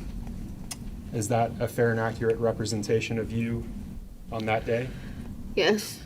Do you remember what day this was? March 17th, Is that of 2020 or 2021? 2021. Your Honor, I move to strike the ID mark as full and publish to the jury, states Exhibit 99. Any objection? No objection. All right, the ID is stricken. It is entered as a full exhibit. It may be published to the jury. And Kayla, you said that the abuse started in early 2020. Yes. And you said that this photo was taken in March of 2021. Yes. You also said that this was a regular occurrence. Yes. From the time that the abuse began until you took this photograph, was it consistent with the defendant? Was he consistently accusing you? Yes. Was he consistently hitting you? Yes. Was he doing things to items in your house? Yes. What was he doing to the items in your house? Destroying everything. Breaking a lot of stuff.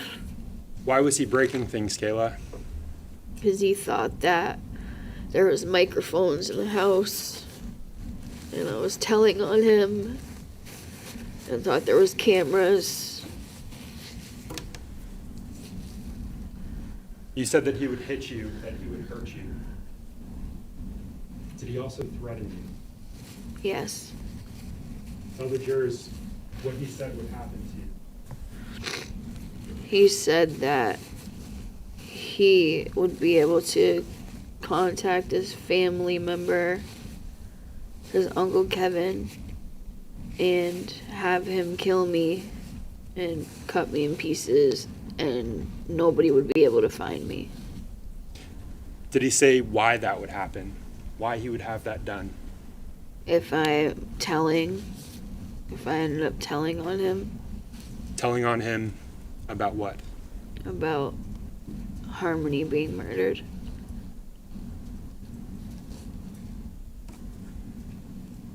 What else did the defendant do when he suspected that you were working with the police?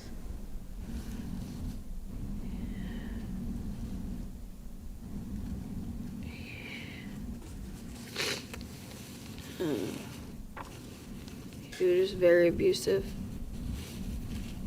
During one of those incidents, do you recall trying to call someone for help, trying to get help? Yes. And Kayla, let me ask you this. Do you know someone named Roseanne Smith? Yes. Who is Roseanne Smith to you? She was the public transportation for the ride to the clinic. I want you to tell the jurors about an incident involving Mrs. Smith. I was going to the methadone clinic, and I left without him while he was sleeping, because he would tell me we're not going even when our ride showed up, but I ended up going while he was sleeping.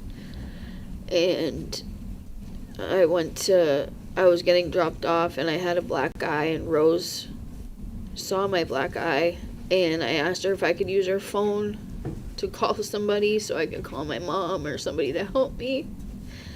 And he saw that I was using her phone, and he came and ripped it out of my and her hand. I was handing her back the phone, and he ripped it out of her hand and asked who I was calling.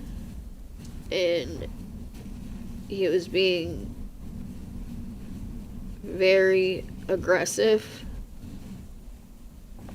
Again, you were trying to call for help. Yeah. Do you know someone named Tara Hilbert? Yes. Tell the jurors about an incident involving Miss Hilbert.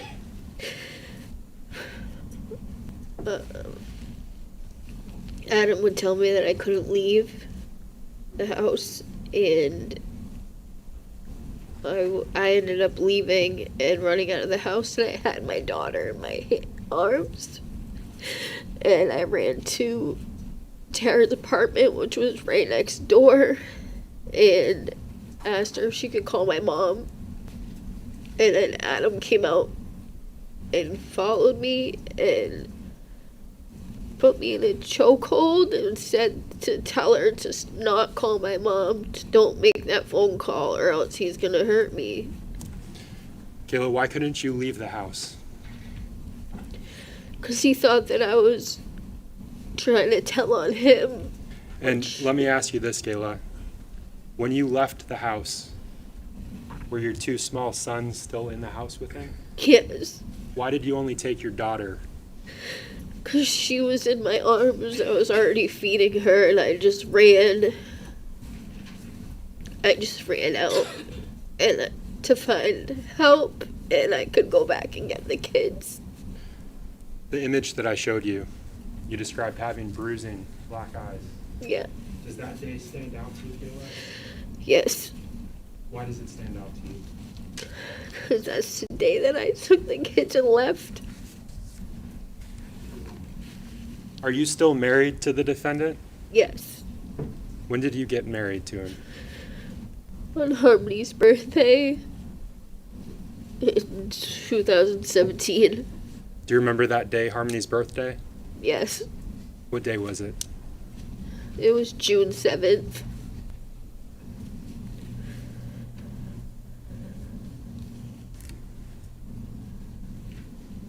And can you tell us that date again that you left him?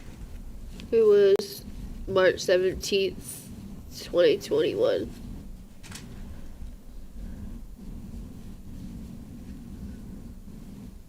Are you aware of whether or not he began a relationship with another individual after you left him? No. Do you know someone named Kelsey Small? Yeah. Did you ever meet Kelsey Small? Yes. Did officers in December of 2021 contact you regarding Harmony being missing? Yes. And you mentioned a lie earlier. Did you stick to that lie? Yes. I want you to tell the jurors why you stuck to that lie. Because Adam told me to just stay saying that lie. And so when they contacted you in December of 2021, you gave them that lie. Yes. And after they left you, did you contact Adam? Yes. What did he say when you contacted him? He said not to say anything and to say I want a lawyer and don't tell them where he is. Where was he at the time? In Maine. And did you tell him to get back here? Yes.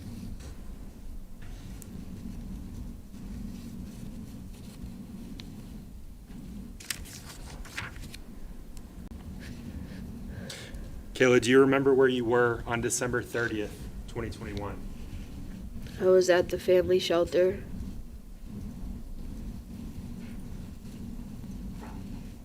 Do you remember going to a Walmart that day? Yes.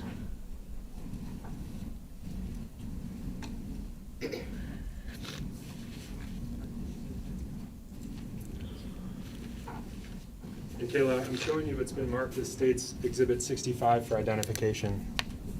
Yeah. Do you recognize the individuals that are depicted in that image? It's Kelsey, Adam, and myself. And can you point to Adam on that image?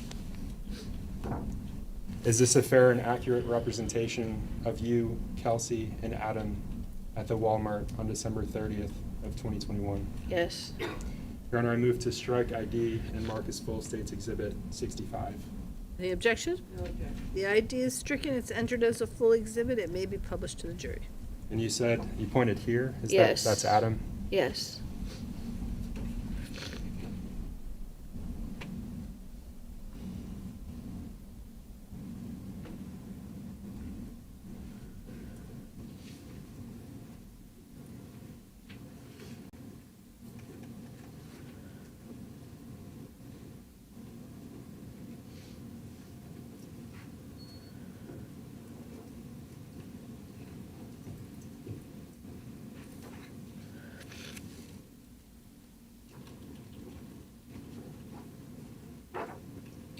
Kayla, I'm showing you what's been marked for identification as State's Exhibit 90. I'm just going to ask that you look at each page in turn. Do you recognize the individuals depicted in these images? Yes, it was Kelsey and me.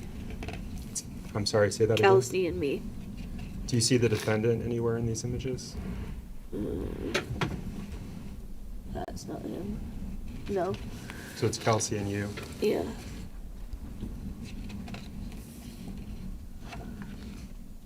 Again, is this the images that are depicted here accurate representations of you and Kelsey that day?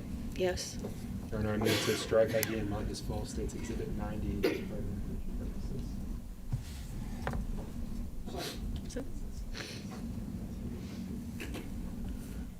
No, I heard something.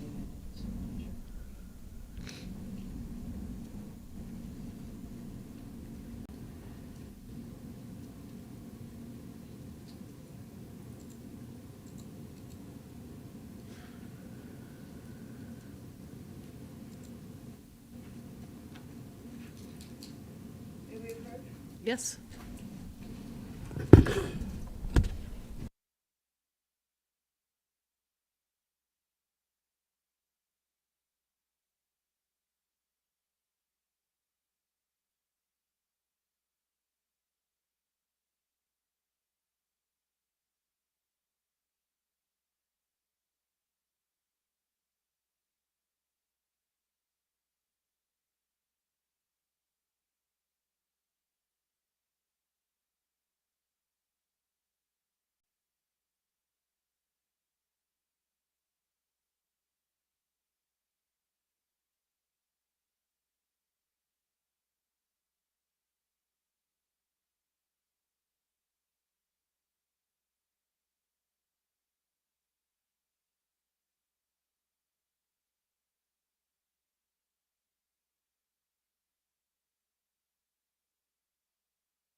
did you go to the Walmart to do?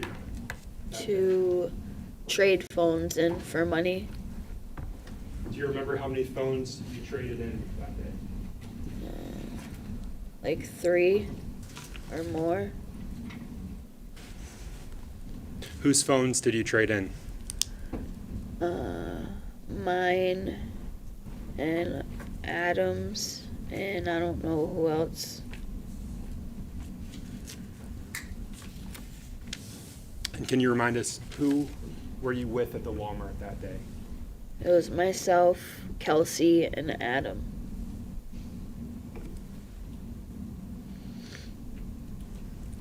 Kayla, we spoke earlier about your convictions. Yes. Was that actually part of a plea agreement that you entered into? Yes. The testimony that you've provided today, what is your testimony based on? Actually being there? Is it based on the truth? Yes.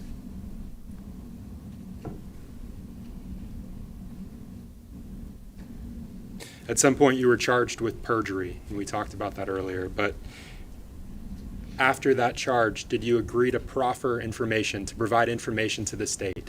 Yes.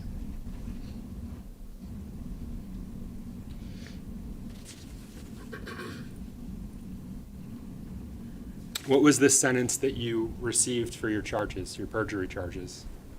I got a 3.5 to 7 suspended, and then I got a 3.5 to 7 with 1.5 off my minimum. And what portion of that prison sentence are you currently fulfilling today? My minimum, What's the suspended portion of your sentence as a whole? it's 3.5 to 7 for 10 years. Other than the sentence conditions and your cooperation agreement with the state, are there additional conditions that you have to follow right now? To tell the truth, What happens if you breach that agreement? What happens if you violate that agreement? then I get charged with whatever you guys decide to charge me with all my charges that got dropped and whatever else. Kayla, what's your primary obligation under that agreement? To tell the truth. And I want to follow up just briefly with a few of the things that you've said. You testified earlier that the defendant told you he hit Harmony back in July of 2019. Yes. You said that he gave Harmony a black eye that day. Yes. You said that he murdered Harmony on December 7th, that you witnessed him murder Harmony on December 7th, 2019. Yes. You said that you saw him carry Harmony's body for months and compressing her, squishing her into a bag.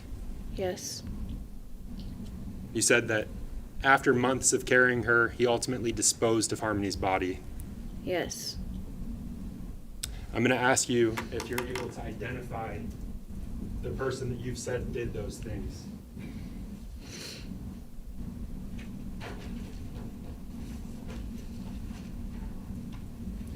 Kayla, I'm showing you what's been published as State's Exhibit 101. Do you recognize the individual that's depicted in this image? Yes. Who is that? Adam Montgomery. Is that the Adam Montgomery that you referred to as abusing you for those months and months? Yes. The same one that you said gave Harmony a black eye, confessed to giving Harmony a black eye. Yes. The same one that beat Harmony to death, that murdered her in the Sebring. Yes. Kayla, at any point, did you pull Harmony out of the Sebring and stuff her into that duffel bag? No. At any point, did you fold her in half, as you described the defendant doing? No. Did you walk her to Badero's? No. Did you take her and put her in the ceiling of your room at the fit shelter? No. Did you smush her into a CMC bag like the one I showed you earlier? No. Did you compress her further and add lime to her in the bathroom of your Union Street apartment? No. Did you put her in a U-Haul van and dump her somewhere? No. Who did those things, Kayla? Adam Montgomery.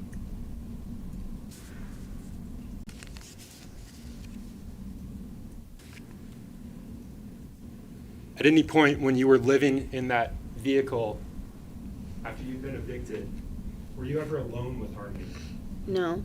Why not? Because we were just always in the car. Kayla, I want you to look at these jurors.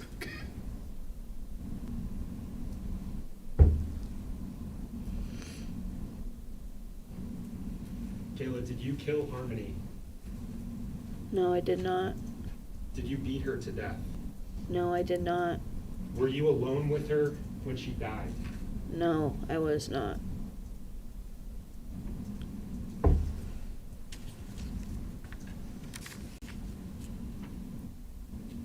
If I could have just the moment.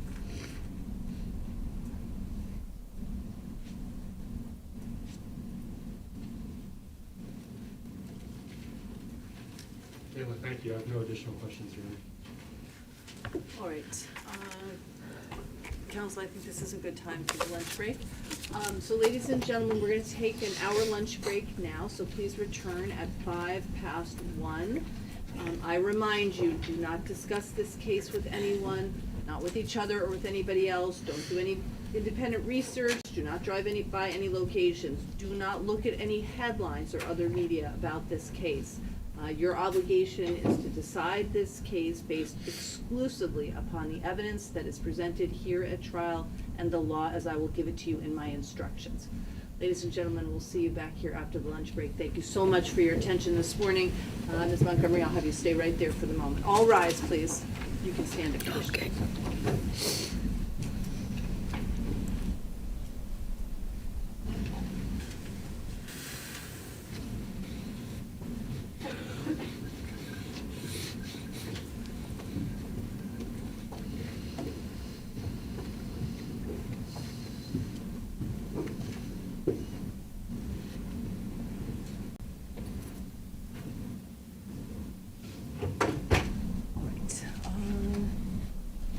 Any preliminary matters? You can be seated. Any preliminary matters you want to discuss? Okay. All set this afternoon? Okay, if you need to see the court for any reason, please just let me know. Thank you. Thank you.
can be seated. Are we ready to bring Ms. Montgomery back? Yes. Ready? Yeah. Okay.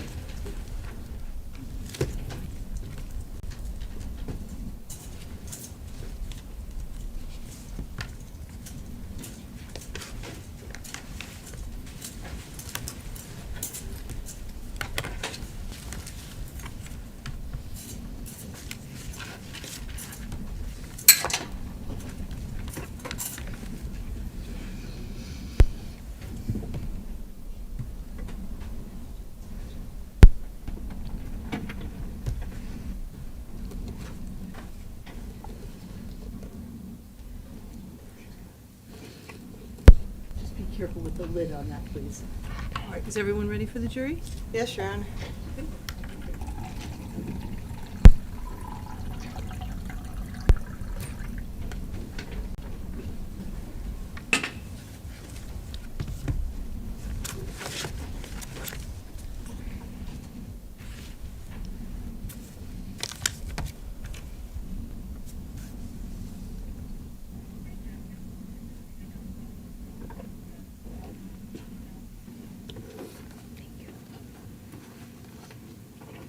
All rise for the jury.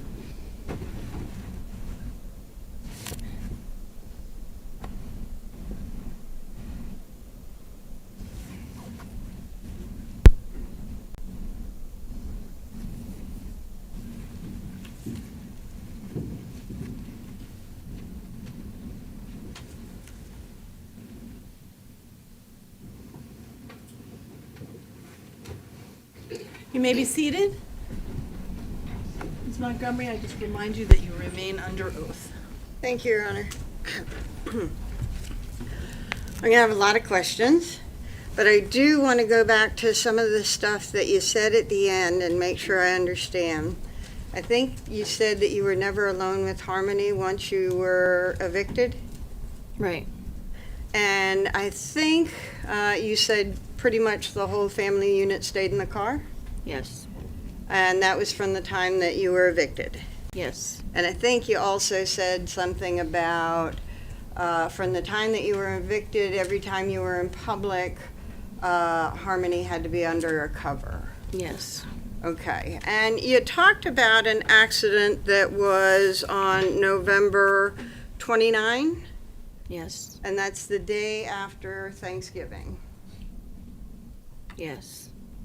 a couple of days after you got evicted. Yes.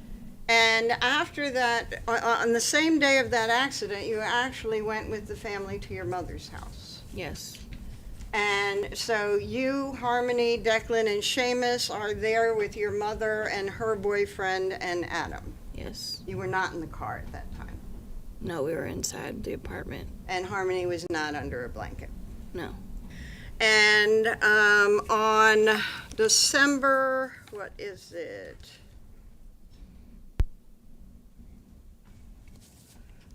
Second, you and Adam got in another bit of a fender bender, right?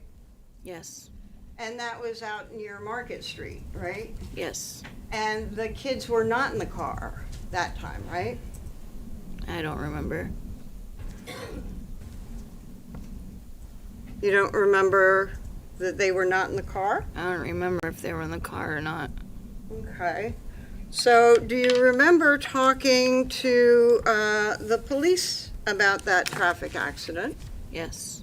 and telling them that you thought, where'd it go? That Harmony was being babysat by Tabitha Scott? Yes. Because Harmony and Declan and Seamus were not in the car that accident, right? From when I was being told, asking to remember that. I beg your pardon? I was being asked that question before, Uh-huh. and I said maybe they were being babysat by Tabitha, because I didn't remember if they were in the car or not. Okay. You couldn't remember who might be babysitting on either your mother or Tabitha, right? Right. Um, So I don't remember not having them in the car. okay. If I showed you a copy of the police report on that accident, would that help refresh your recollection of whether or not the kids were in the car? Yes.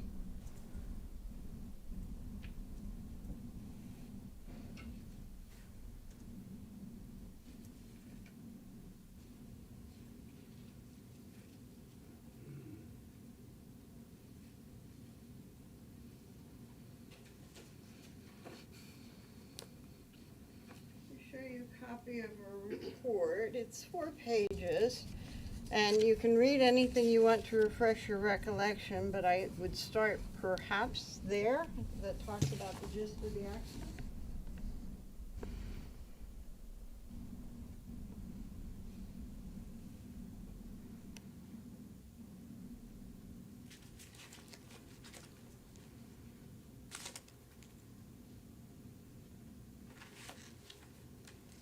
This is right here.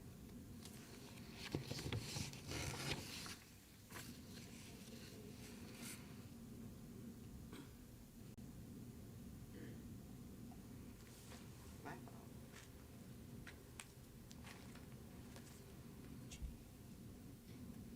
I had it.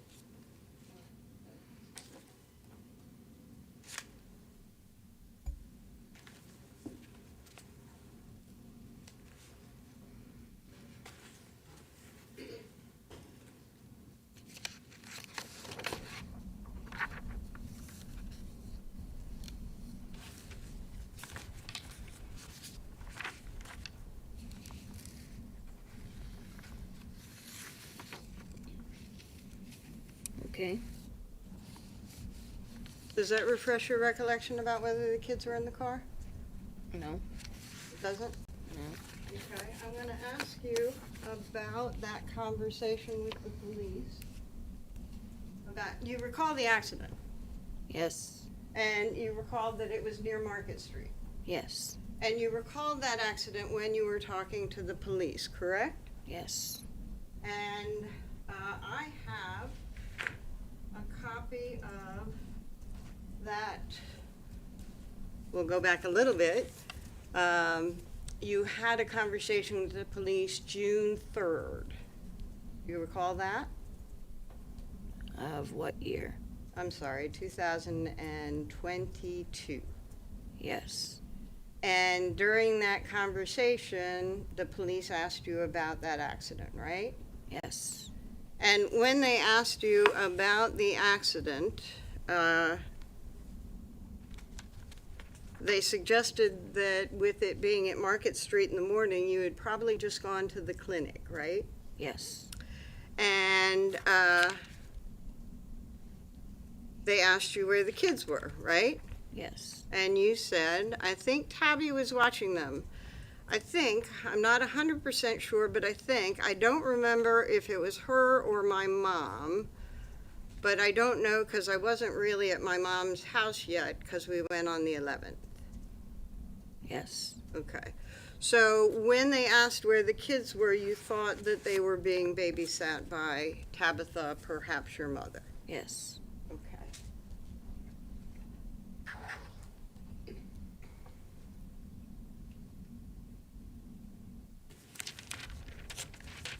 So I'm going to start with actually probably this investigation. And you were contacted by police. Sorry.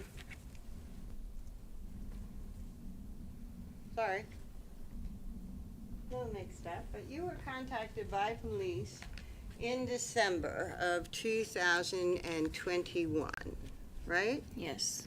But there had actually been information in the media about looking for Harmony Montgomery, right? Yes. And you had actually seen things in the newspaper about Crystal Sorey wanting to find her daughter. Yes. And then when the police came to you, they wanted to talk to Adam about his daughter, right? Yes. And at that time, you and Adam were separated, right? Yes. You were living in the shelter. Yes. This was your second time at the Fit shelter, right? Yes. And Adam was in Maine, right? Yeah. And when they talked to you, you told them that as far as you knew, Adam had taken Harmony to his mother's, right? Her mother's, yes. I'm sorry, thank you. And you said that you thought Adam was in Maine, Yes. but you didn't give them a way to get in touch with him. Right. But you got in touch with him, Yes. and you said for him to come back to Manchester. Yes. You said that he needed to deal with this too. Yes. And you said that you were not dealing with it by yourself. Yes. And you said, this is not my fault. Yes. And Adam came when you contacted him. Yes. And he came to Manchester. Yes. But he came to Manchester with a woman, Yes. Kelsey Small. Yes. And you two had been separated since March of 2021. Yes. Actually, St. Patrick's Day, wasn't it? Yes, that's when I left. You left and you called the police, Yes. and Adam got arrested, right? Yes. And he was in jail for a while, right? 30 days, yes. And you said he was going crazy, right? Yes. That he started going crazy and accusing you of all sorts of stuff, Yes. and he actually struck you, Yes. and you called the police. Yes. And you stayed with your mom for a little bit after that, Yes. and then you were back at the shelter. Yes. But you did have a place, and the shelter was fine with you being there. I didn't have a place. You had a place at the shelter, Yes. sorry. Okay. And you contacted Adam. Yes. You contacted him quite a bit while he was gone, right? Yes. Because he was in jail for a bit, and then he went to Farnham Center, right? Yes, I gave him a ride. Our transportation drove him to the farm center. And then he went to a sober house. Yes. And while at the sober house, you two communicated. Yes. But you thought he might be fooling around on you then, Yes. and you get mad at him, Yes. and you'd tell him he couldn't see the kids. I don't remember that. Yes.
So sometimes you wouldn't let him see the kids, and sometimes you would. I don't remember saying that he couldn't see the kids. Okay. Sometimes you'd get mad at him, Yes. and you'd communicate your anger to him, Yes. and then sometimes you got jealous, Yes. and you'd communicate your jealousy to him. But that I didn't know that he was with a girlfriend at those times. Right, you just were jealous. Is that right? Yes. Okay. Whether it was Kelsey or not, you didn't know what was going on, but, because he was accusing me too. right, So, right. It was sort of a back and forth relationship between the two of you, Right. right? And you'd get mad at him, or he might get mad at you, right? yes. But when things were, but you were actually, both of you sort of trying to get together too, right? Yeah, we were trying to have our family back together.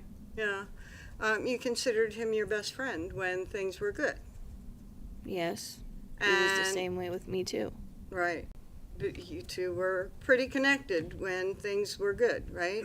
Yes. And sometimes even when things were not so good. Right.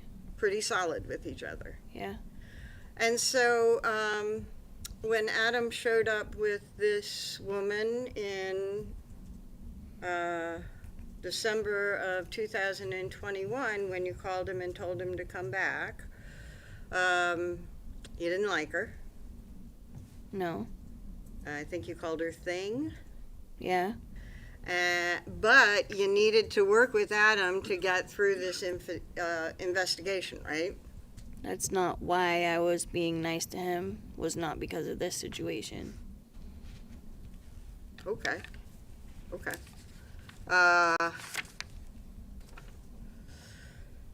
The police talked to you before you told Adam to come back, but they talked to you after you told Adam to come back too, right? Yeah. And you would tell the police that he took Harmony to his mother's. Yes. And one time they asked you to come in to the police station and talk to him. Yes. And you did go into the police station and talk to him, right? Yes. You went in voluntarily, right? Yes. You said that you didn't need a lawyer. No, I never said that. You said you'd talk to him without a lawyer, right? I said I wanted a lawyer, but that didn't happen. Oh, But I felt like I was doing the right thing. because you wanted to do the right thing? Yes. So you went to the police station to do the right thing for the investigation. Right. And you went to the police station to do the right thing for Harmony. Right. And you went to the police station and told them that as far as you knew, Adam drove Harmony to Crystal's. Yes. So you went to the police station to do the right thing, which was to lie? No, that's not what I said when I went to the police station without a lawyer. Okay. Do you recall that after you talked to them for a very long time, they gave you a chance to pull your thoughts together and be alone and maybe write down what you wanted to say? Yes. And that you did take that time to write down what you wanted to say to them, right? Yes. And they came in and you handed them the note, right? Yes. And they read the note, right? Yes. And they read it out loud for the record. Yes. And they had you sign the note, right? Yes. And in that note you said, I don't know what happened. No clue. I just know he left to bring her to meet her mom to give Harmony to her after he dropped me off at work in the morning. Yes. And you wrote, I'm done talking. And you wrote a little bit more, and then you said, I can't help anymore. I'm sorry. I can't help you. Look at me, however, and I actually can't read it. To show you a copy of Exhibit A2 for ID and actually ask you what it says. Can you give me that word? You can look at me, however. And I'm asking you if you said this stuff, if you need to refresh your recollection, you can, okay? Okay. So you said, I'm sorry, I can't help. You can look at me, however. Think of me, however. You just need to get him to talk because I can't get him to say anything to me. He won't tell me anything. So he obviously did something, and isn't saying anything to me, and if he isn't telling me, how am I supposed to help you? I'm done talking, and then it goes on a little more for other stuff that I won't say, okay?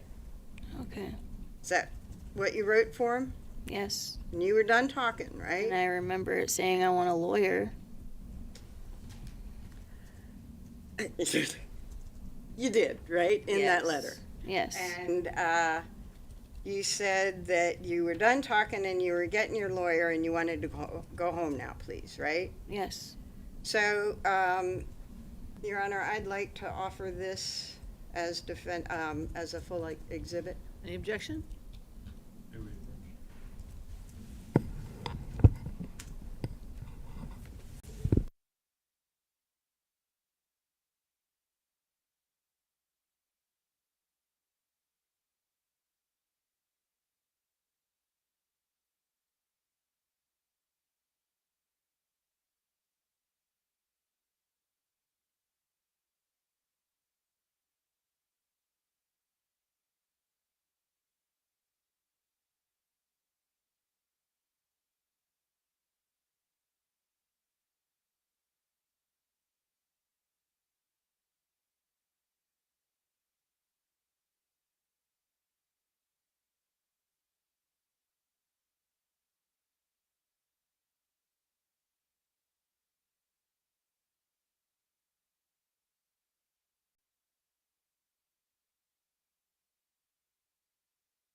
So essentially, you were pointing the finger at Adam having done something wrong, not you, right?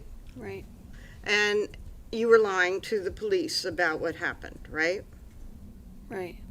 And you were giving them a lie that pretty much gave you, made you look completely innocent. Yes. Okay. And then they came to you another time Yes. while you were at the fit shelter, Yes. and they wanted to ask you about Adam, right? Yes. Because they actually saw you and Adam talking outside of the fit shelter, and Adam had just walked away, and they came up, right? I don't remember how that went, but I guess. Okay. Pretty much right after Adam walked away, they walked up, right? I don't remember that. Okay. When they told you that they wanted to talk about Adam, you just sort of smiled at him and walked away, right? Yeah. Okay. And when the officer asked you to come to the police department, you said you'd already told him everything, right? Yes. And that was a lie as well, right? Yes. And then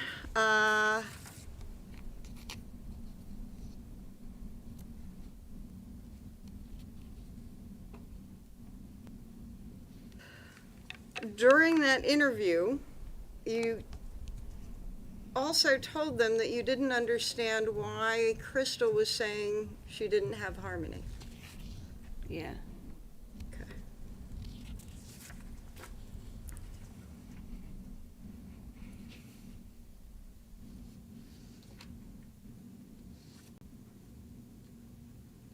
And in that, and what you told the police back then was that you didn't have a clue what had happened, right?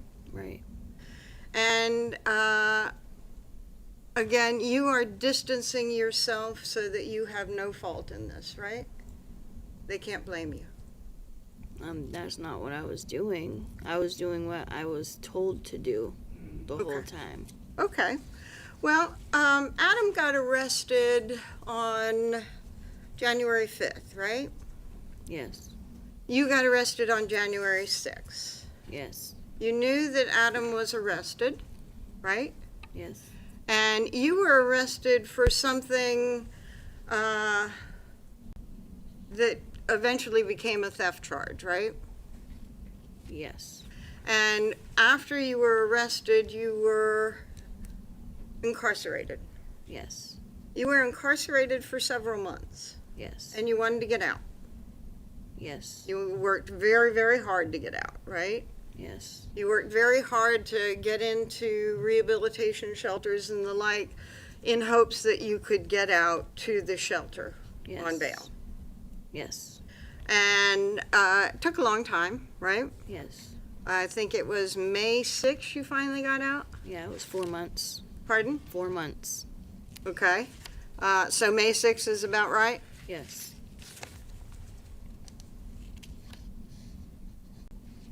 I want to talk about some of the things going on while you were in jail, waiting to get out.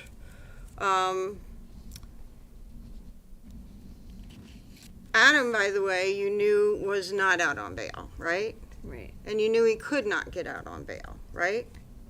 Right. You had the ability to get out on bail, but he did not.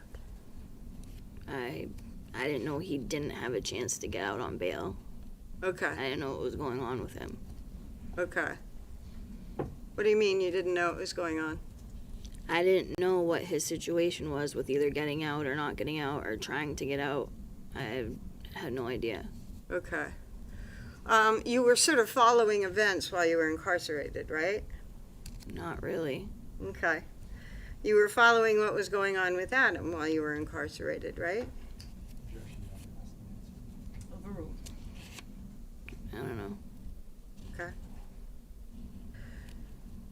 Do you remember talking to people about the fact that Adam was still talking to Kelsey on the phone while he was incarcerated? Yes. Okay. So, and you were saying, you know, I have ways of finding things out, right? No. Okay. We'll get back to that in a second.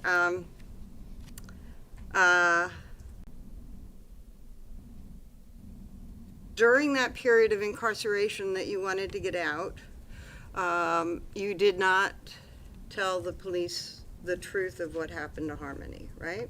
Right. You didn't tell the police how Harmony died. Right. You didn't tell them when she died. Right. You didn't tell them anything truthful at all, right? Right.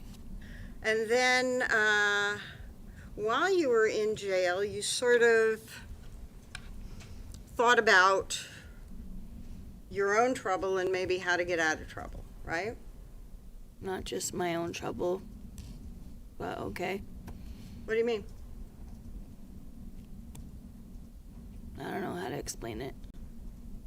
You thought about missing the kids, you mean? Their trouble too, because they didn't have their mother? Yeah, and Adam. I was still thinking about Adam too. Okay. You were thinking about Adam, weren't you? Yeah. And while you were thinking about how to get out of trouble, you sort of wrote some of your thoughts down on paper about how to get out of trouble, right? Not how to get out of trouble, just what I was thinking. Yes.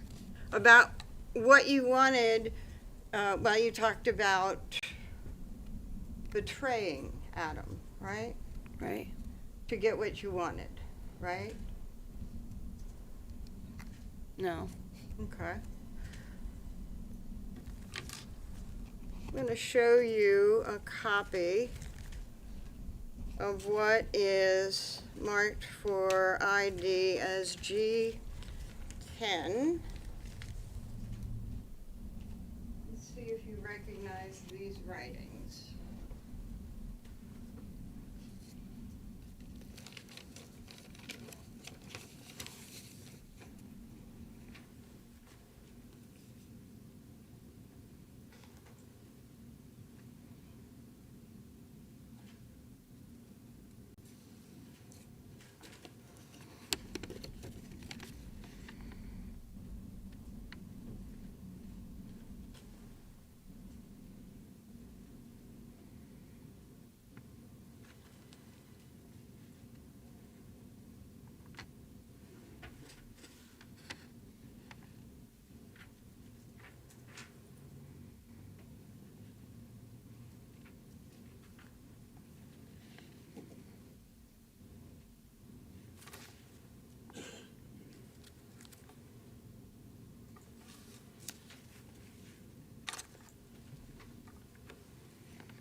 You finished? Yeah. Do you recognize those writings? Yes. And those are writings of your thoughts that you put to paper about what you wanted to betray Adam, right? No. They are my thoughts. Yes. Well, let's go. One of the things that you wanted was one last time with Adam, right? Right. You wanted one last time to maybe kiss him or make love. Yep. And what you didn't write was that you wanted protection from Adam, right? Right. What you didn't write was that you were afraid of Adam, right? Right. Because you didn't want protection from Adam, right? I wasn't thinking about that. Okay. You just wanted to be with him one last time before you, as you put it, betrayed him, right? Yes. And having one last time with Adam before you talked to the police, you felt like he would understand and he would love you back, right? No, I'm thinking about the conversation that him and I had before About? the kids still having their mother when Okay. this situation occurs, Right. and that he would take everything Yeah. so that I could be with the kids. Right. You two talked about that and what would happen, and you both agreed that you were the mother. You were more important to the kids, right? Right. That you were the mother of his children, right? Right. And you needed to be there for his children, Right. right? And you needed to be around more than he needed to be around. No. You actually wanted him to not be caught, right? Yeah, I didn't. Pardon? I didn't. And you wanted him to not be blamed for the death, Right. because he didn't do what you said he did. He did do what he did. Okay. Well, one of the things that you wanted, other than being alone one last time, was immunity. Immunity for everything, the charges you were facing and what you were about to say, right? Right. And it's what you were about to say about Adam, right? Right. You weren't going to say anything about you if you didn't have to, right? I was going to say everything. Okay. And you wanted the kids in your life. You didn't want to lose custody of your kids, right? Right. And you wanted treatment, right? Right. You wanted mental health counseling, right? Right. And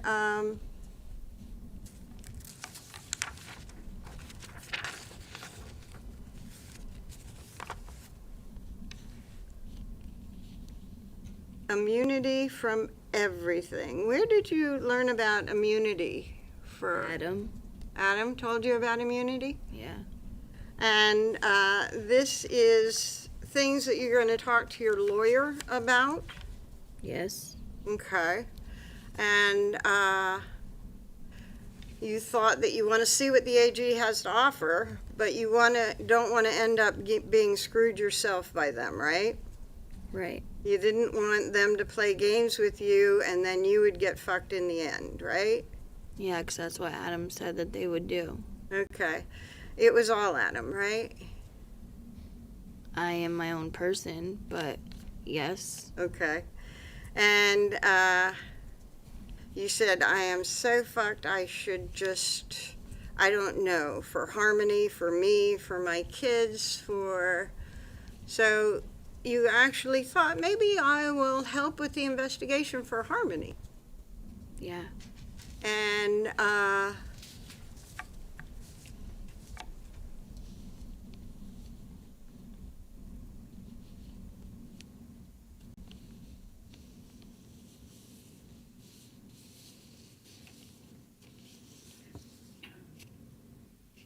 one of the things is you were noticing that Seamus was having a hard time, as well as Declan, and you didn't want them to get adopted out, right? Right. And it's one of the things that you talked to Adam about when you two agreed not to talk about Harmony's death, was that people would take the children. Right. And you didn't want people to take the children, right? Right.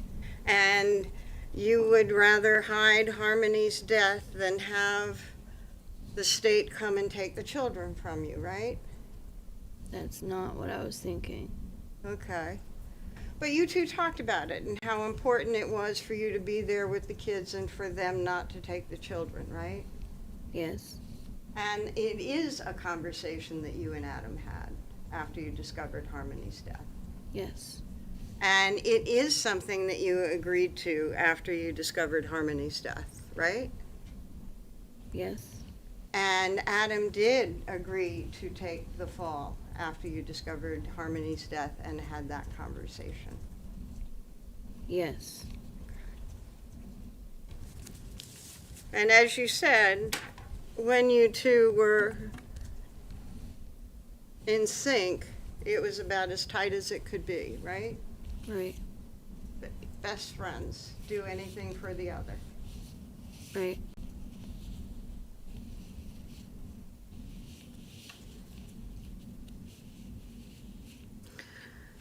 That note was your thoughts for what you wanted your attorney to talk to the AG about, right? Yes. And that note was found in your cell, hidden like between the mattress and the frame? No, it was in a book. Okay. But it was found during a regular cell search, right? Yes. And the COs asked you about that note. Yes. And you said that you wanted to talk to the AG. Yes. And when you hoped to talk to the AG, those were the conditions that you wanted to get. Yes. And you did not have a conversation with the AG in January, right? No. Didn't have a conversation with the AG in February, right? No. Didn't have a conversation with the AG in March, right? No.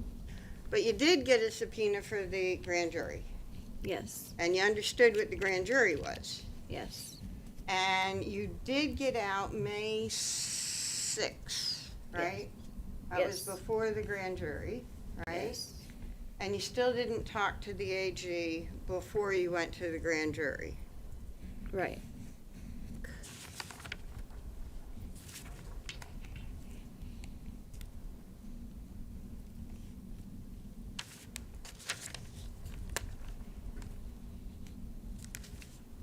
By the way, I would like to have that introduced as a full exhibit.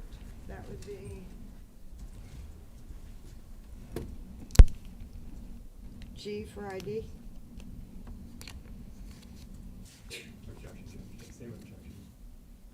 Coach?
The objection is withdrawn.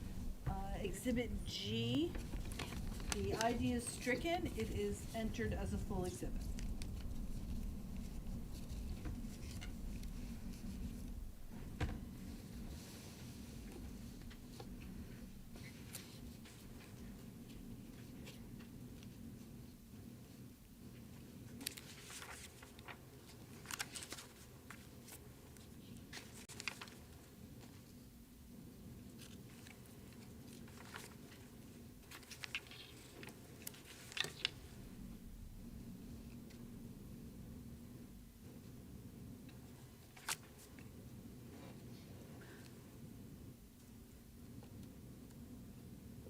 Whenever you're ready. Sorry, It's okay. I couldn't. So in any event, you, after that note was seized, you asked to talk to the AG. You didn't talk to the AG before getting subpoenaed to the grand jury, but you did get out, right? Yes. And before you got out, you actually filed for divorce, right? Yes. You filed for divorce in March. Yes. And you were done, right? As hard as it was, yes. Okay, done. He was in your past now. Not really, but Okay. But your future was about you now, right? yeah, I tried. Okay. And you went to the grand jury in May of 2022, T2. May 20th, actually, right? That sound right? I didn't know it was in the same month that I got out, but I thought it was around that time, between May and June. Okay. If I showed you a copy of the front of the transcript of your testimony, would that help refresh your recollection about when it was? Yes. Okay, and this is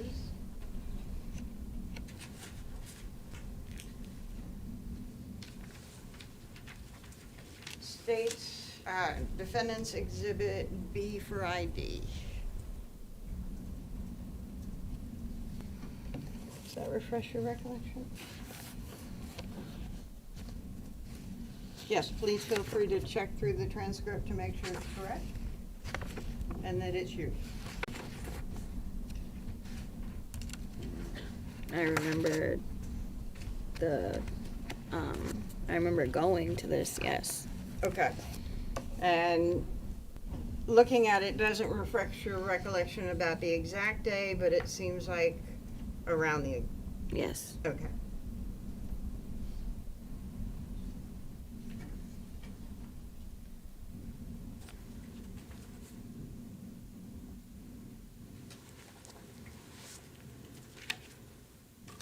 Now, when you went to the grand jury, you had no immunity, right?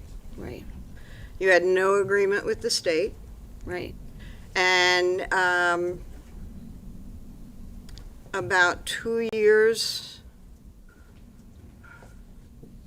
over 2 years had passed since Harmony had died. Yes.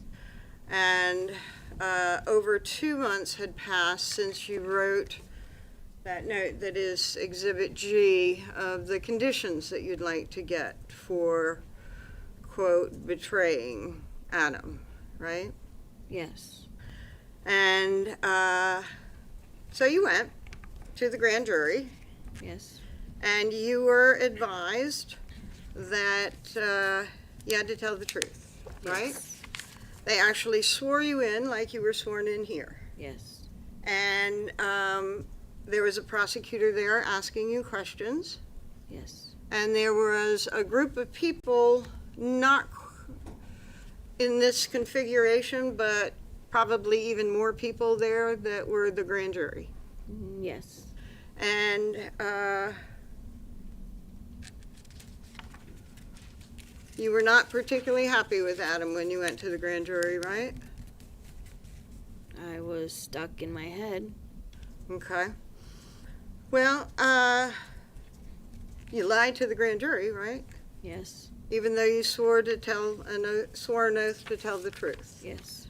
And not only did you swear an oath to tell the truth, but you were actually given, I think what they called ground rules. Do you remember being given some of the rules of testifying in front of the grand jury? Yes. And you were told that you could refuse to answer any question if it would incriminate you, right? Yes. And you understood what incriminating you would mean, right? Yes. And that meant if it would get you in trouble. Yes. And you were told that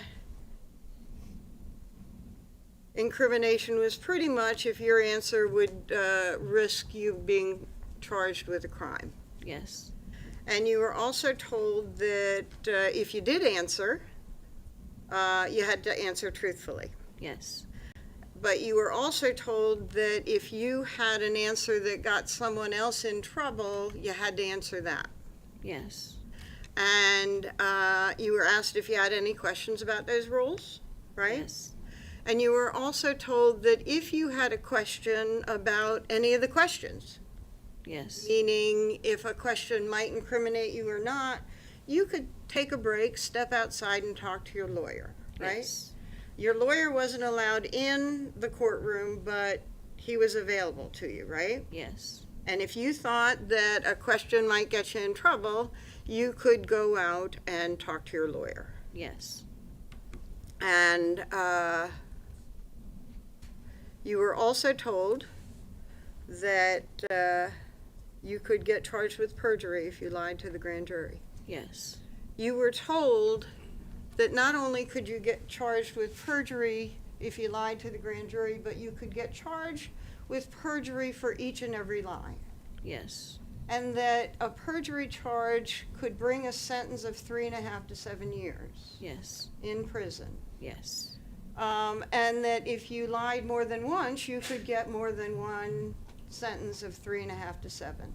Yes. You could get a sentence of 3.5 to 7 for every lie you told to the grand jury. Yes. And you lied to the grand jury. Yes. And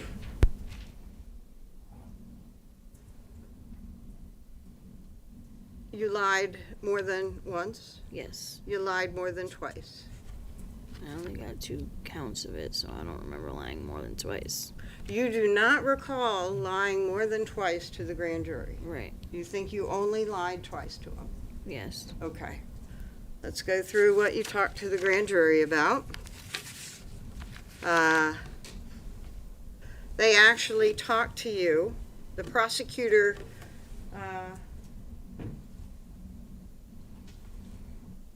had this note. at the Yes. grand jury, right? Yes. And I couldn't tell, was it this note that was handwritten by you, or was it a copy of it? It was a copy of it.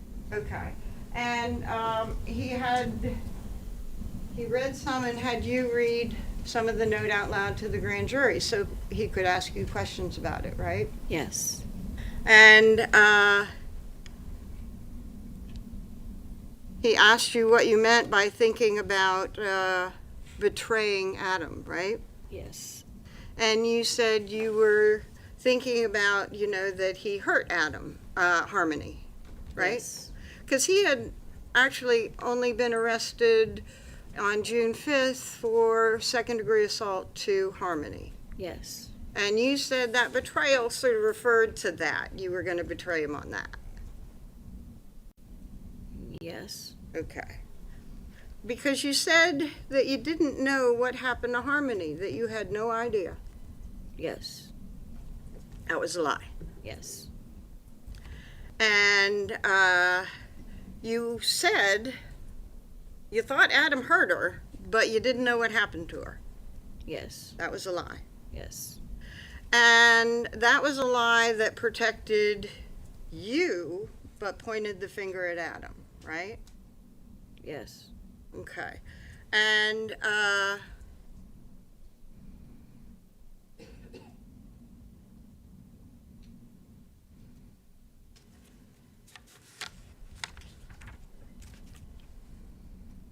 you were asked about physical abuse by Adam, Yes. and you said he spanked her a couple of times when she wasn't listening or something, but it wasn't a lot. Yes. Was that a lie? No. And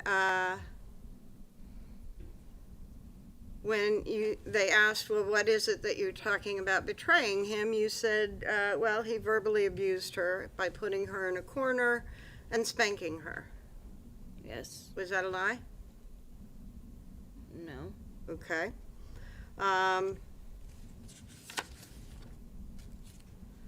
You told the grand jury that the last time you saw Harmony was 2 days after Thanksgiving, 2019. Yes. Was that a lie? Yes. You told them that Adam dropped you off at work because he was bringing her to her mother's.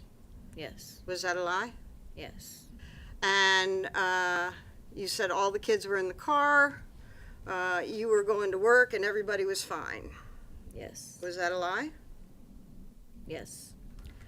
You said that you worked in the morning. You knew it was, they asked you about your shift, and you said it was 6 to 2 at Dunkin' Donuts, right? Yes. And that was the truth for when you worked at Dunkin' Donuts, but it was a lie for 2 days after Thanksgiving, right? You didn't work at Dunkin' Donuts 2 days after Thanksgiving. Right. And that was one of the lies that you got charged with. Yes. Okay. But you had lied before that, right? To the grand jury already. Yes. And then you also said the day that you were working on at the Dunkin' Donuts, and that was your second charge. Yes. So you got charged for lying about the shift that you worked at Dunkin' Donuts, and you got charged for lying about It was the location. the location, not the day. Yes, yes. Okay. The location of Dunkin' Donuts, right? Yes. But not all those other lies that we've already talked about. You didn't get charges for them, right? And when you told the grand jury that you were working at Dunkin' Donuts that day, the prosecutor actually gave you a hint. He said, "Are you sure?" And you said, "Yeah," right?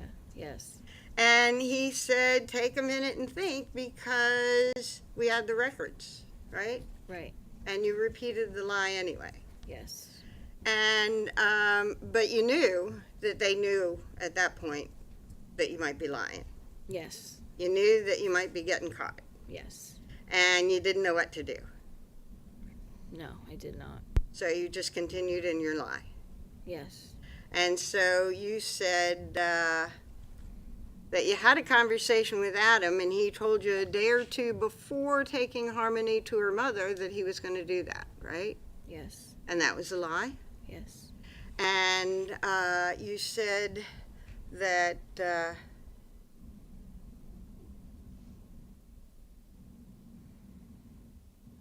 you figured he gave her to her mom because her mom, Crystal, had a place. Yes.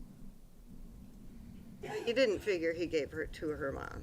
No. You knew that she had died, Yes. and she had died in the car. Yes. She died in the car with you, Yes. and you knew it. Yes. And so when you said you're trying to convince the grand jury that you're telling the truth, right? Right. Because every time you lie to them, you are subject to 3.5 to 7. Right. And so you want them to believe you. Right. And then you tell them that one of the reasons that you didn't think about what was going on with Harmony was because you had a lot of stuff going on with your son. I don't remember that. Okay.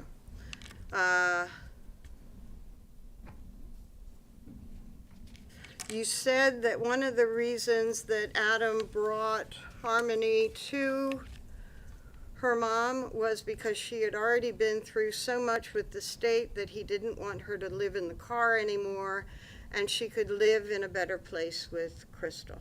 Yes. And that, again, was trying to get the grand jury to believe your story. Yes. And that was a lie. Yes. And you said Harmony was a normal kid, right? Yes. And that was not a lie. No. You said that she had issues like anybody else, Yes. and that was not a lie. No. And you said that you actually, when Adam came back without Harmony, you actually asked, did you take Harmony to Crystal, like you said, and he told you he had, Yes. and that was a lie. Yes. You told the grand jury you didn't think it was strange that Adam didn't buy Harmony birthday cards or talk to Crystal about Harmony, right? Right. And they asked you why, and you said it was because you had your own issues with your eldest son, and with all that you and Adam were going through, you weren't thinking about Harmony or your eldest son.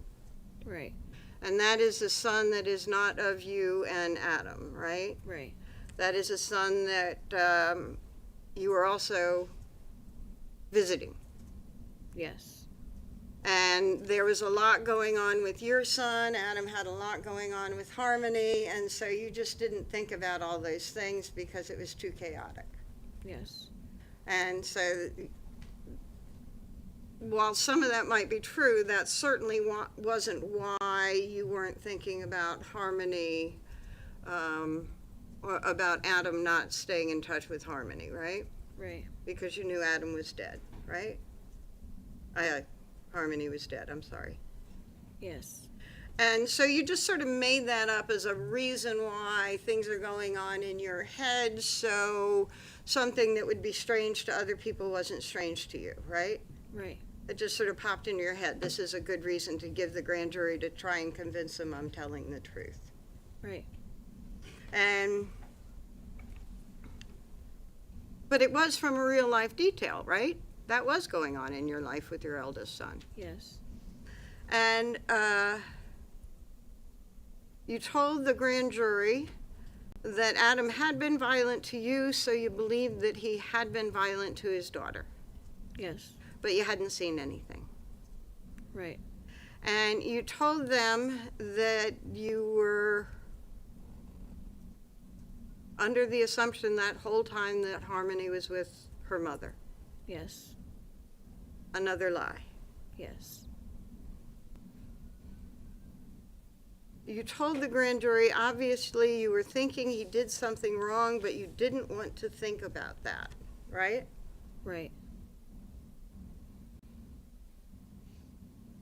And you said because you had the other kids too, right? Right. You had other stuff to think about. Right.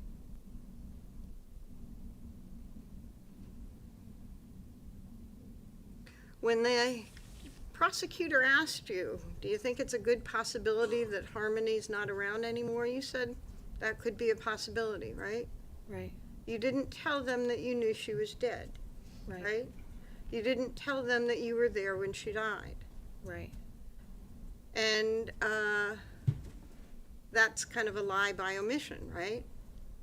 Yes. It's like not telling them something to send them down the wrong road, right? Right. And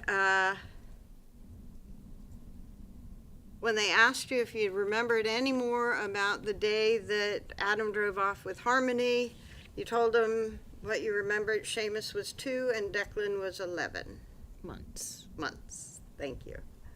Yes. Okay.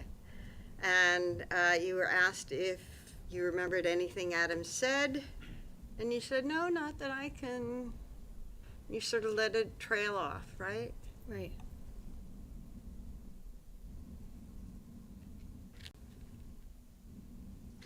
You were asked if you were done with Adam at the time that you were testifying, right? Right. They said, are you done with him? And you said yes. Right. And are you saying that was a lie? Yes. Okay. And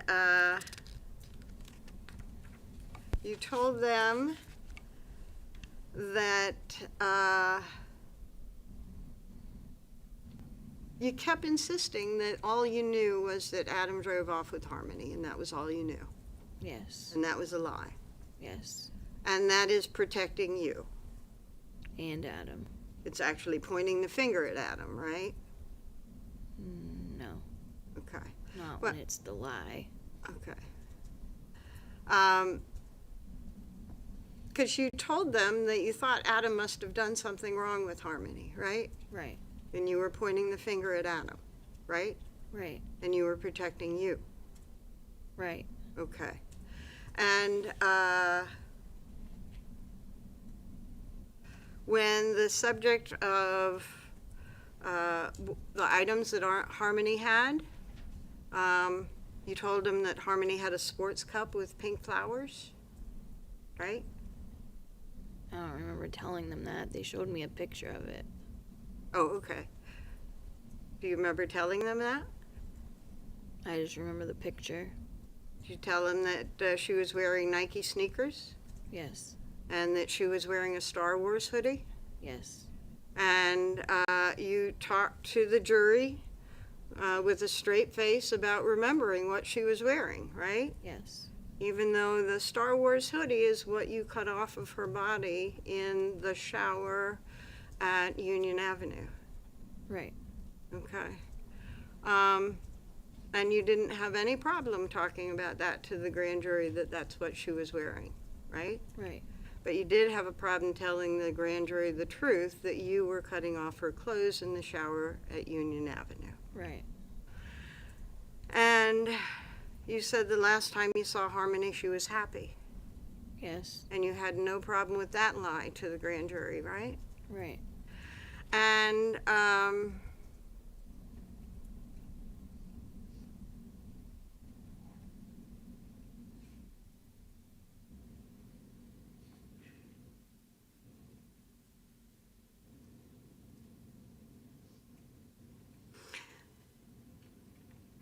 the last time you saw Harmony, you thought she was asleep, but she was dead. Yes. Okay.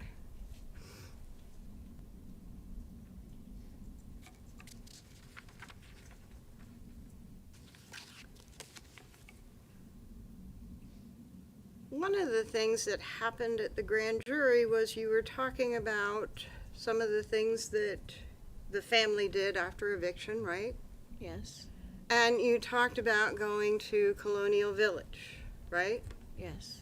And Colonial Village is what you've talked about on direct, pretty much where you kind of camped out during the weeks before you went to your mom's. Yes.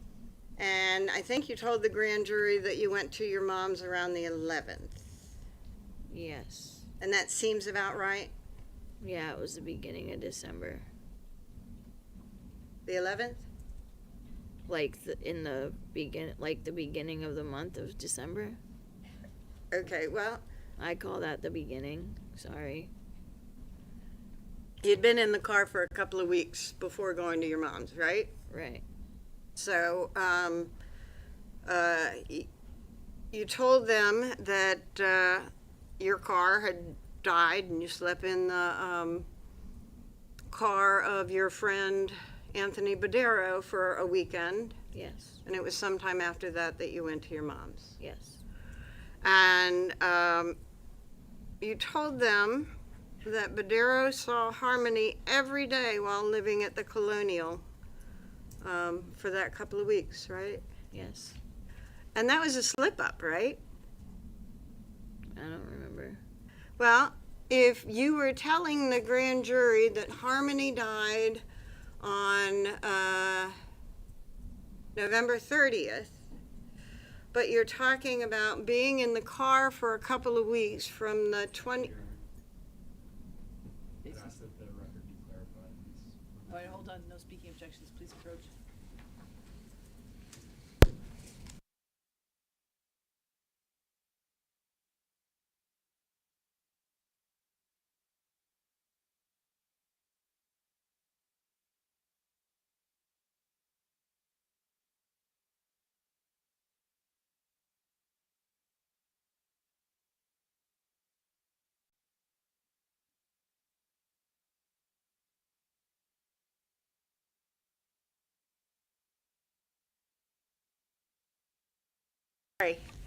You told the grand jury that the last time you saw Harmony was November 30th, Yes. which was 3 days after your eviction, Yes. but that you stayed at Colonial Village, you have said, for about 2 weeks Yes. after eviction, right? Yes. And you told the grand jury that Bordello saw Harmony every day behind the Colonial Yes.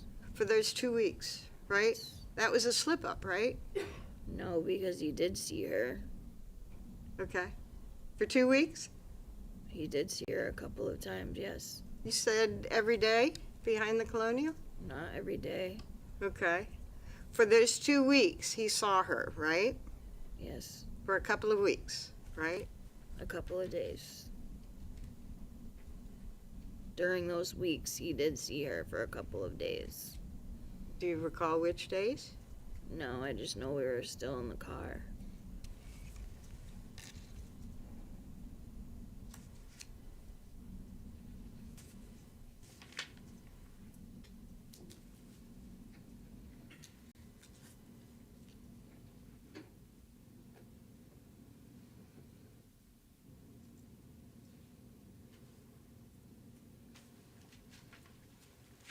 Did,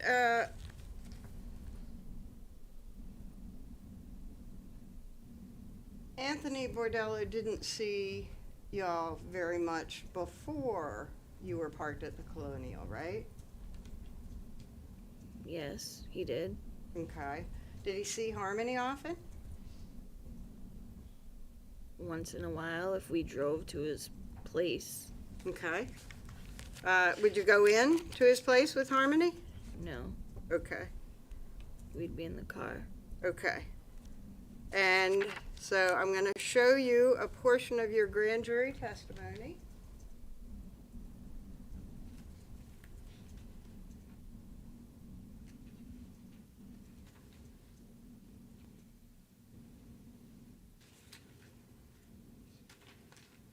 And ask you to read it to yourself. And then I'm going to ask you some questions about it, okay? Okay. Okay, and I will say that this starts after you're talking about the accidents that we've talked about earlier today. Okay. Now, I'm going to show you a specific page, which is 45, and feel free to read anything that you want, but start at 45, going through until the subject changes, okay? Okay.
Council, while she's reviewing that, why don't you approach her?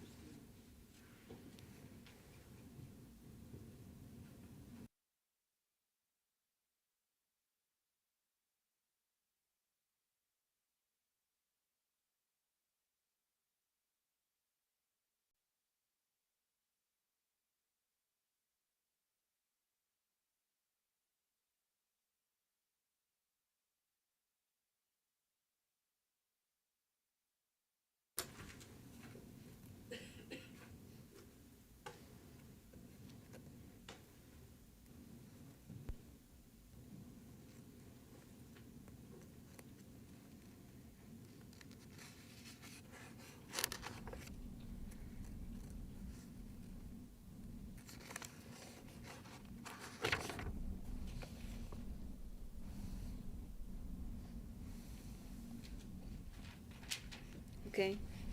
Okay. So, and I'm starting at page 45. The prosecutor talked about, so you stayed near Colonial Village for a period of time, right? Yes. And he's talking about after eviction when you are staying in the car with the family behind Colonial Village, right? Yes. And you say yes, he asked if any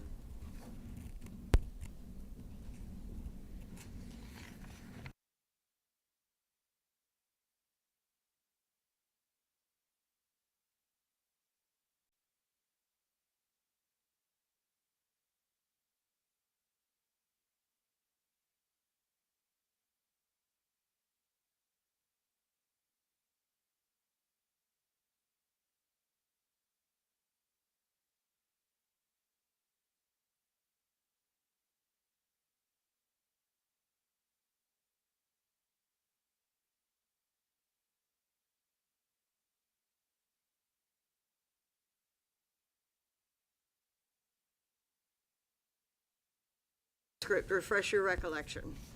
Yes. And at first, you told them that Badero saw Harmony. Did you tell them that Badero saw Harmony for probably every day for like a couple of weeks? Yes. Was that the truth? No, it was like every couple of days. For the whole 2 weeks? Yes. He would go out there to the car, right? And talk to y'all, right? Yes. And sometimes he and Adam would go off and do stuff. No. Adam and he might actually give Badero, drive Badero in Badero's car for a while, right? No. And that's why was Badero coming out to the car for you? Because we were getting drugs. Okay, so you're saying Badero came out to the car to give you drugs? Yes. Okay. You said that Badero saw Harmony probably every day, but now you're saying it's probably every couple of days? Yes. And after you said that to the prosecutor, do you remember actually addressing the fact that you said that you hadn't seen Harmony after November 30th? No. Does that refresh your recollection about whether he raised that? I'm sorry. That he actually reminded you that you had said that Harmony went missing on the 30th, right? Right. And so he said, are you saying Badero saw Harmony before November 30th? And you said, yeah. Yes, he did. Okay. But you were actually saying also that Badero saw Harmony during that 2-week period that you were behind his place. Right. Okay. But you said that Harmony had disappeared, been gone, left. Asked and answered. Overruled. So that was sort of a slip saying that, right? Objection. Asked and answered. Overruled.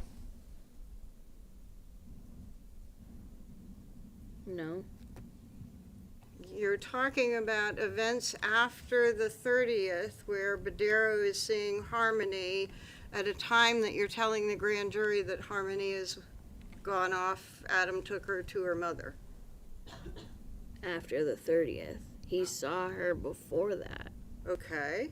Okay. For 2 weeks after eviction, while you're staying at Colonial Village, he saw her during those 2 weeks. Is that right? Yes. So eviction would be November 27th, right? Yes. And for that 2-week period, that would take you just shy of December 8, 9. Yes. And so you are saying that Mr. Badero is seeing Harmony in December. Yes. That was a slip, right? No. I didn't know what the last time was that he saw her, but I know that he did see her every couple of days during that time. Okay, but if Harmony was if you're saying that Harmony is gone since November 30th, how can somebody be seeing her in your car after November 30th? Objection, Your Honor. Approach.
told the grand jury that you got evicted on the 28th, 27th.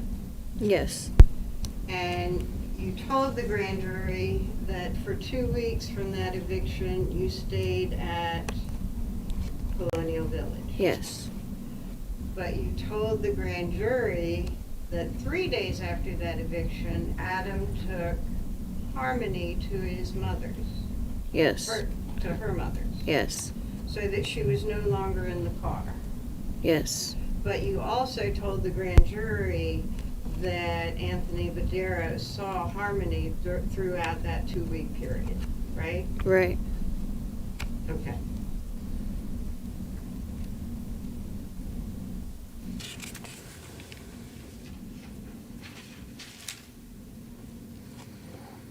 Are you saying that Harmony was in your car during that 2-week period for the Badero? Are you telling the grand jury that he was in your car for that 2-week period after Adam had taken Harmony to her mother's? Yes, because that didn't happen. Overruled. Pardon? Yes, because she didn't actually go missing on November 30th. So yes, he did see her. Okay. So that was actually the truth, Right. right? And it was a truth that was very inconsistent with the lie that you had been telling, right? Right. So you sort of slipped up there, but it got missed, right? Yes.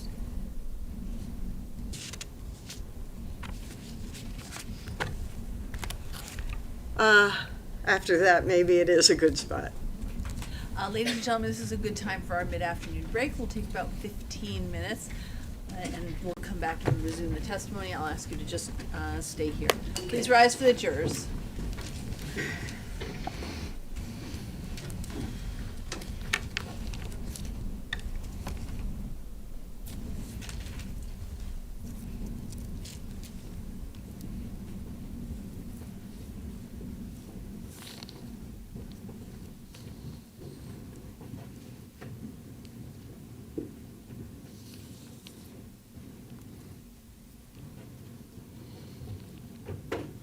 All right, she can step down, have about a 15-minute break, and then she can come on back to the stand.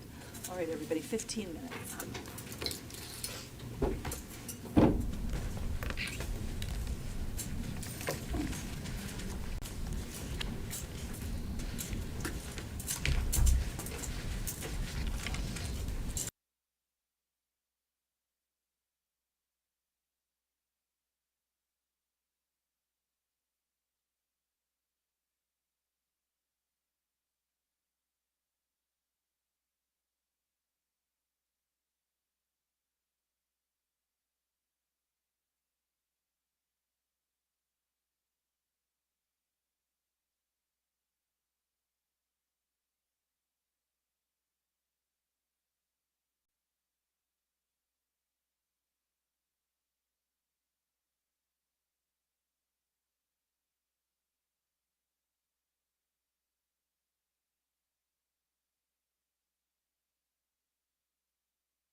bring her in, okay.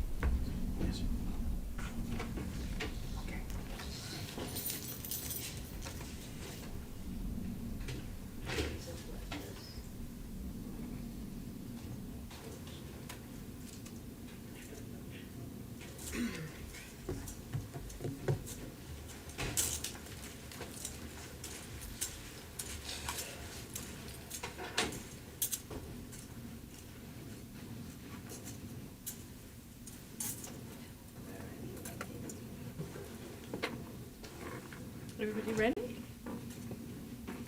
Yes. No. Not quite yet, not quite yet. Not quite yet.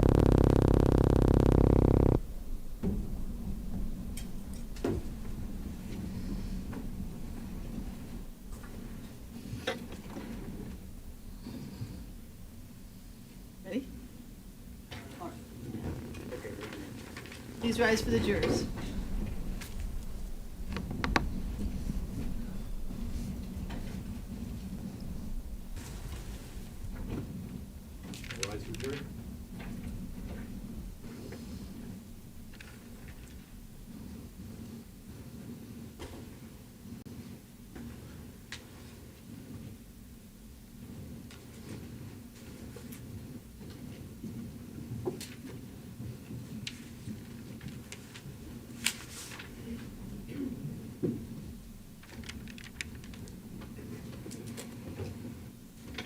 Please be seated.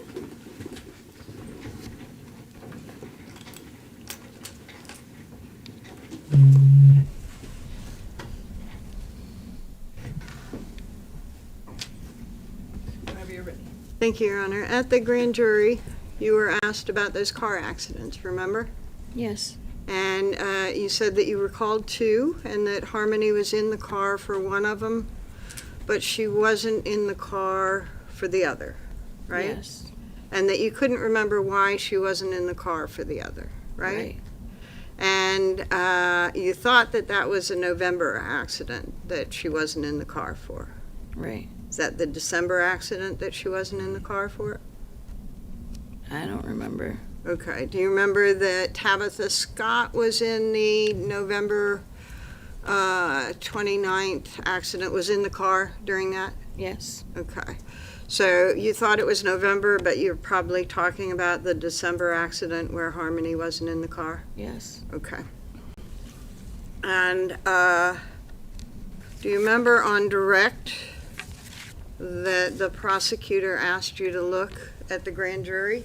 Yes. I'm sorry, at this jury. Do you remember when he asked you here to look at this grand jury?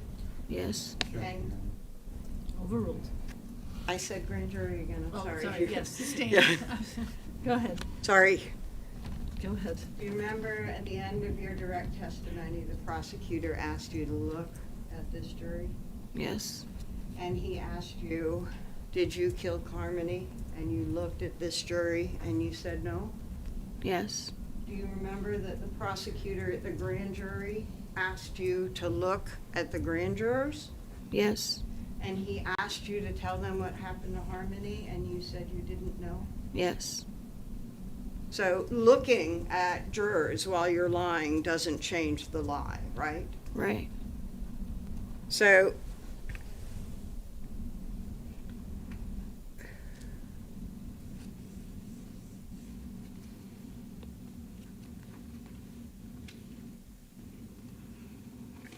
you also told the grand jury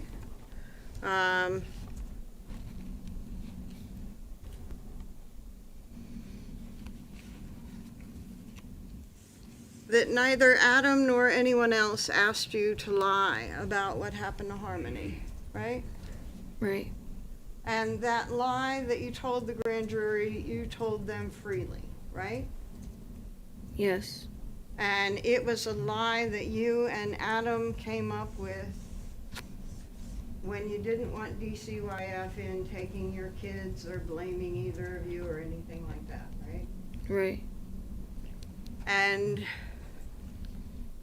that lie protected you and let the investigation focus on Adam. Yes.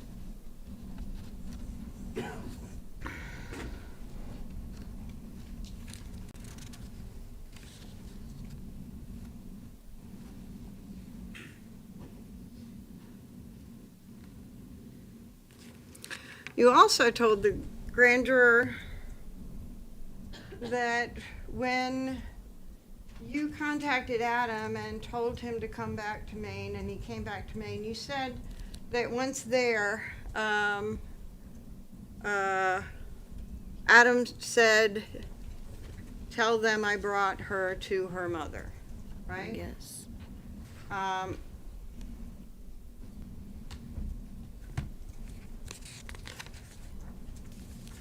and that was sort of the truth, right? Yes. As he said, you'll be okay, just stick with the story, right? Right. You didn't have to worry. Right. He would be there for you. Right.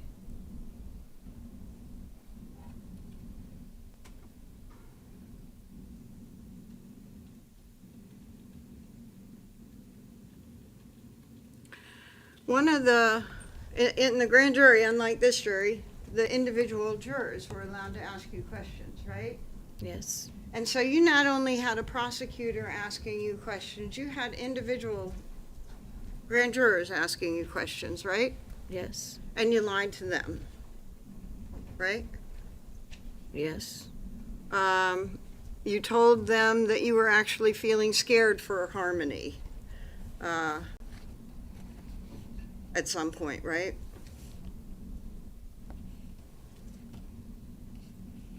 I don't remember that. Okay.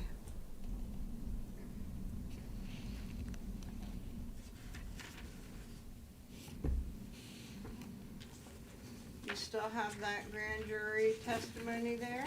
Yes. And I'm going to point you to page 64, and this is to refresh your recollection. If you would check out, it's about halfway down the page that the conversation starts, but you can check before that to make sure, and on to the next page.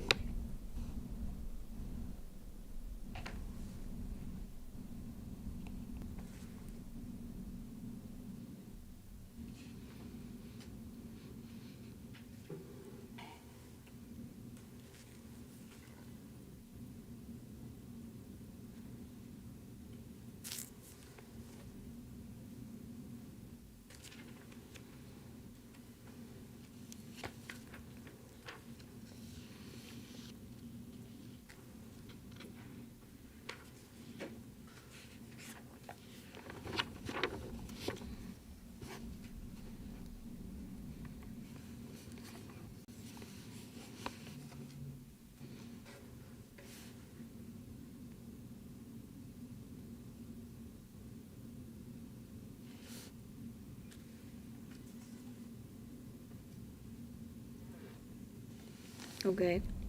So, when you were talking about meeting up with Adam when he came back from Maine, and he told you to tell them that he took Harmony to her mother,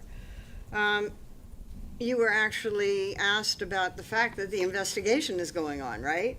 Yes. And you told this jury that you had actually seen Crystal on the news talking about her missing daughter, right? I'm sorry, not at the grand jury today, to this jury. Yes.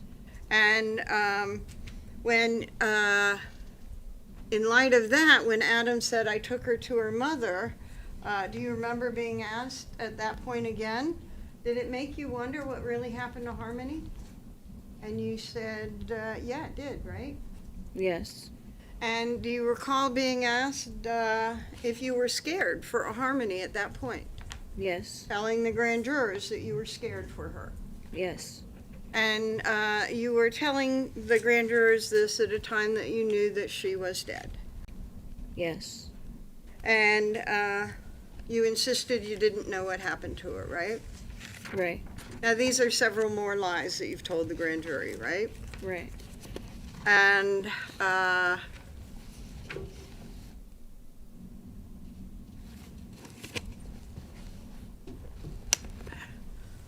You talked to this jury about Adam in the spring of 2020.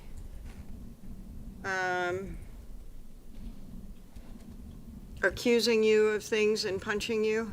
Yes. And you told the grand jury that he punched you 2 times, right? It was more than that. But Okay. yes, I did. And you told them that you left Adam because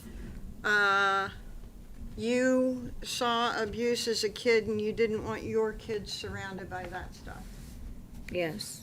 And that's when you left Adam in March of 2021, right? Yes. But you actually left him also in April or in the spring of 2020 for a very short period of time, right?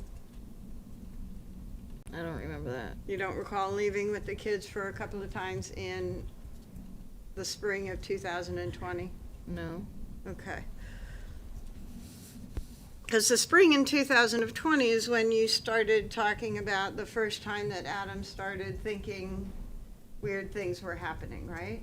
Yeah, but I didn't leave him. We still lived in the same. We just moved to the Union Street apartment building. Okay. And you didn't just leave for a bit and go to a friend's for a day or so? No. Okay. I remember I left for a couple hours with the kids, but I went back to the house. I went back to the apartment. Okay. So one of the times that he was feeling like there were cameras and stuff, you just had to get away from him, right? He fell asleep, so I took the kids and left. Yeah. Because he was acting very strange. Yeah. Okay.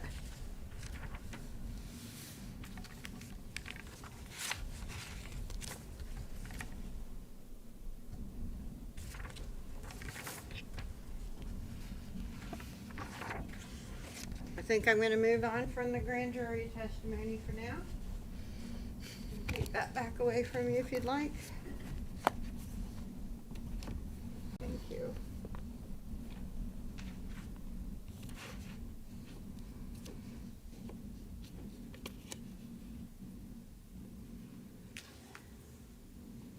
When the grand jury testimony was over, you were able to leave. Is that right? Yes. And you were still out in public on bail. Yes. And by the way, I was told that I did mess up again. Adam was arrested January 4 and you were arrested January 5. Is that right? Yes. Okay. Sorry. So you are out, but you have certain conditions that require that you, report to the police station? Yes. You have to report in person. How many times did you have to report? Every day.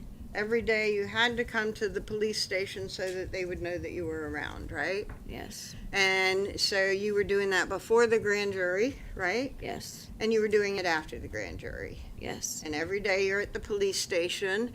And one day, and it was June 3rd, you Yes. come in for a reporting day, right? Yes. Or a reporting time, sorry. And you got arrested.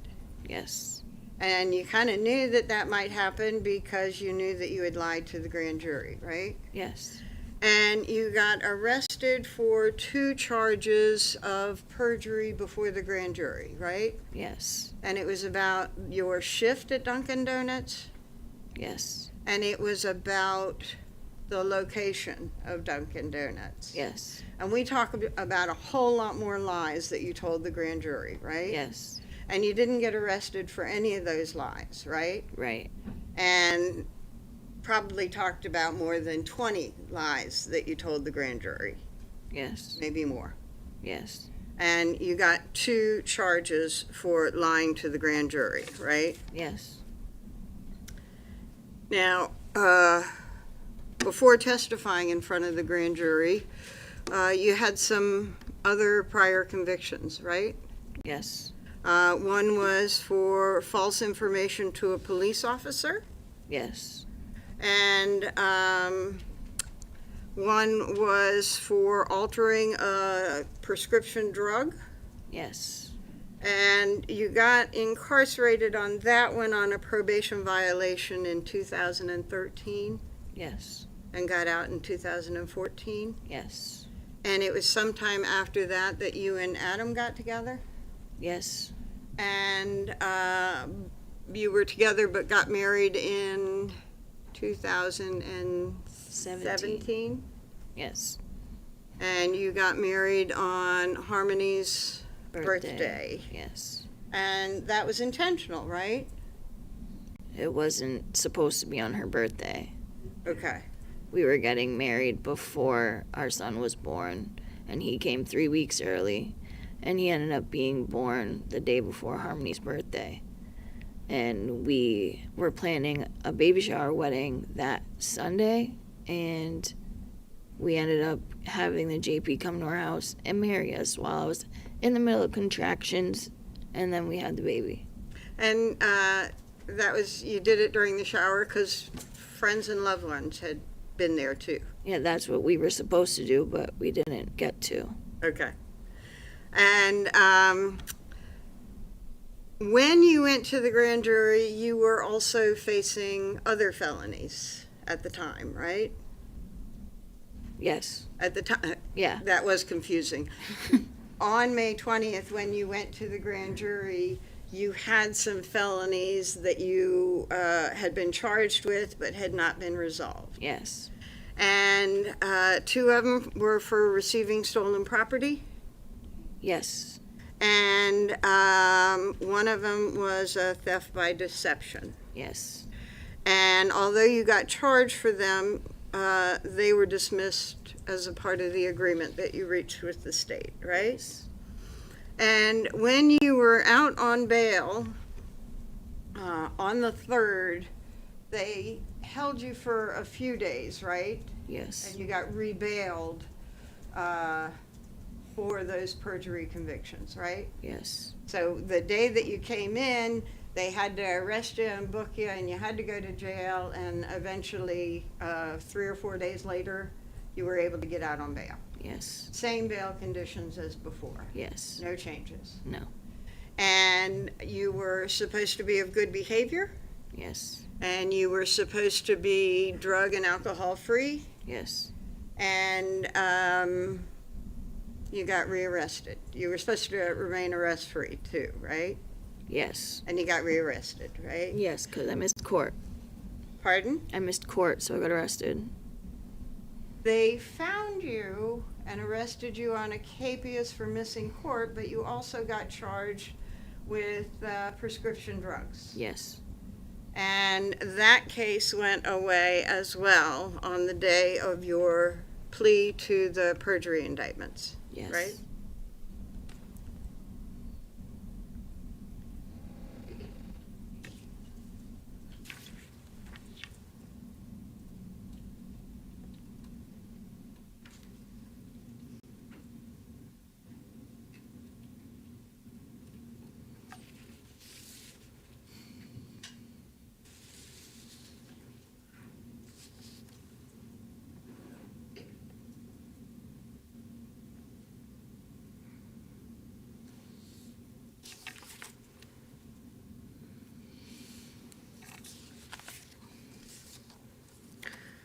So I want to talk about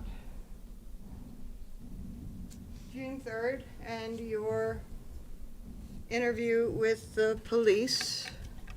You certainly didn't know that day that you would be arrested when you walked in for your check-in, right? Right. And on that day when you walked in and got arrested on your check-in, you didn't know if you would be able to walk out. Right. They might hold you in jail again for perjury, Right. because it's a pretty serious offense, right? And you knew that when you raised your hand and swore an oath to the grand jury that if you lied to them, it would be a very serious thing. Yes. And So you were kind of concerned that you may not be able to get back out on bail when you got arrested. Yes. And you said you were ready to talk. Yes. You said you wanted to give a statement, right? Right. And you did not have an agreement when you said that, right? Right. You did not have any negotiation when you said that, right? Right. The AG had not actually met up with you at all when you said that, right? Right. And you wanted to make sure that you got out as soon as you could, right? Right. And so your attorney was called, Yes.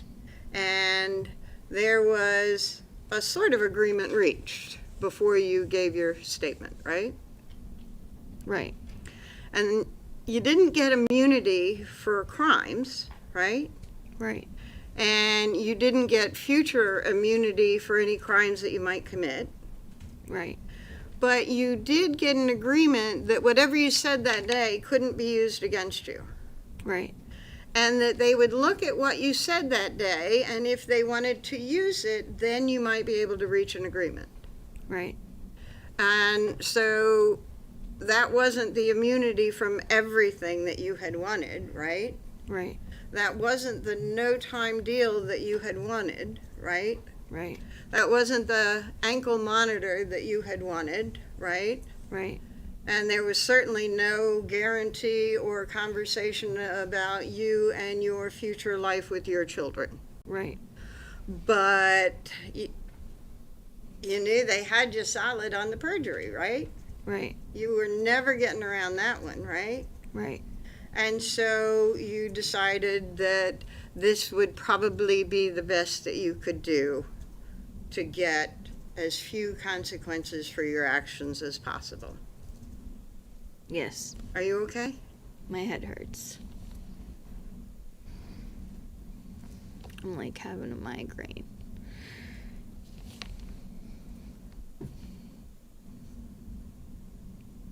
Do you need to stop?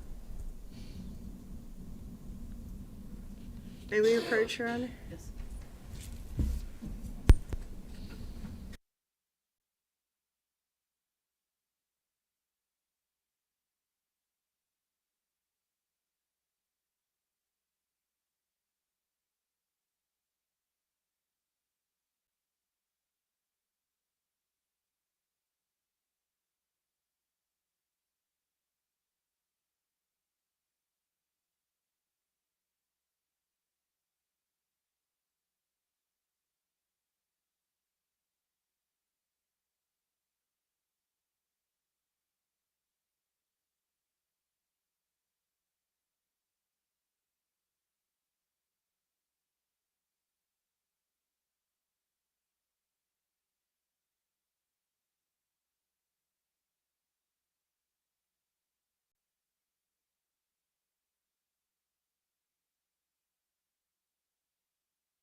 Long day for everyone, and I would like to give the witness an opportunity to have a rest before we proceed.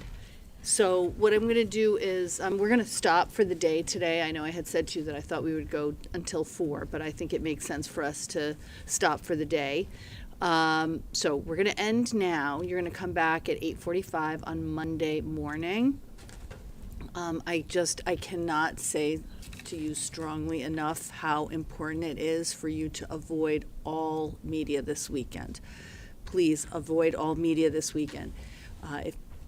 Additionally, if people know you're sitting on this case, they may want to speak to you about it. They may have opinions about it, even though they're not here listening to the evidence in the same way you are. Please do not talk about this case with anyone. There will come a time, as I said to you earlier, when you will be able to do that. That time is not now. So, it's supposed to be a little warm this weekend. I hope you'll find some good activities to do, but stay away, stay offline, stay away from the newspapers, stay away from any media coverage of this case, okay? Same rules that I've said to you earlier apply as well about driving by locations. If it's on your route home, drive by, don't give it any extra attention. Don't go to any of the places that we visited on The View or the places you've heard about here. Don't look up any names. Don't do any research on the law. The court will give that to you in the court's instructions.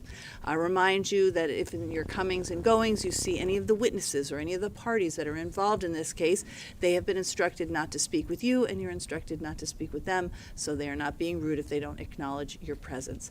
You have all been extremely attentive today, and we are very, very appreciative. We will see you back here on Monday morning, 8:45 for a 9 a.m. start. Ladies and gentlemen, thank you so much for your attention today. All rise for the jurors.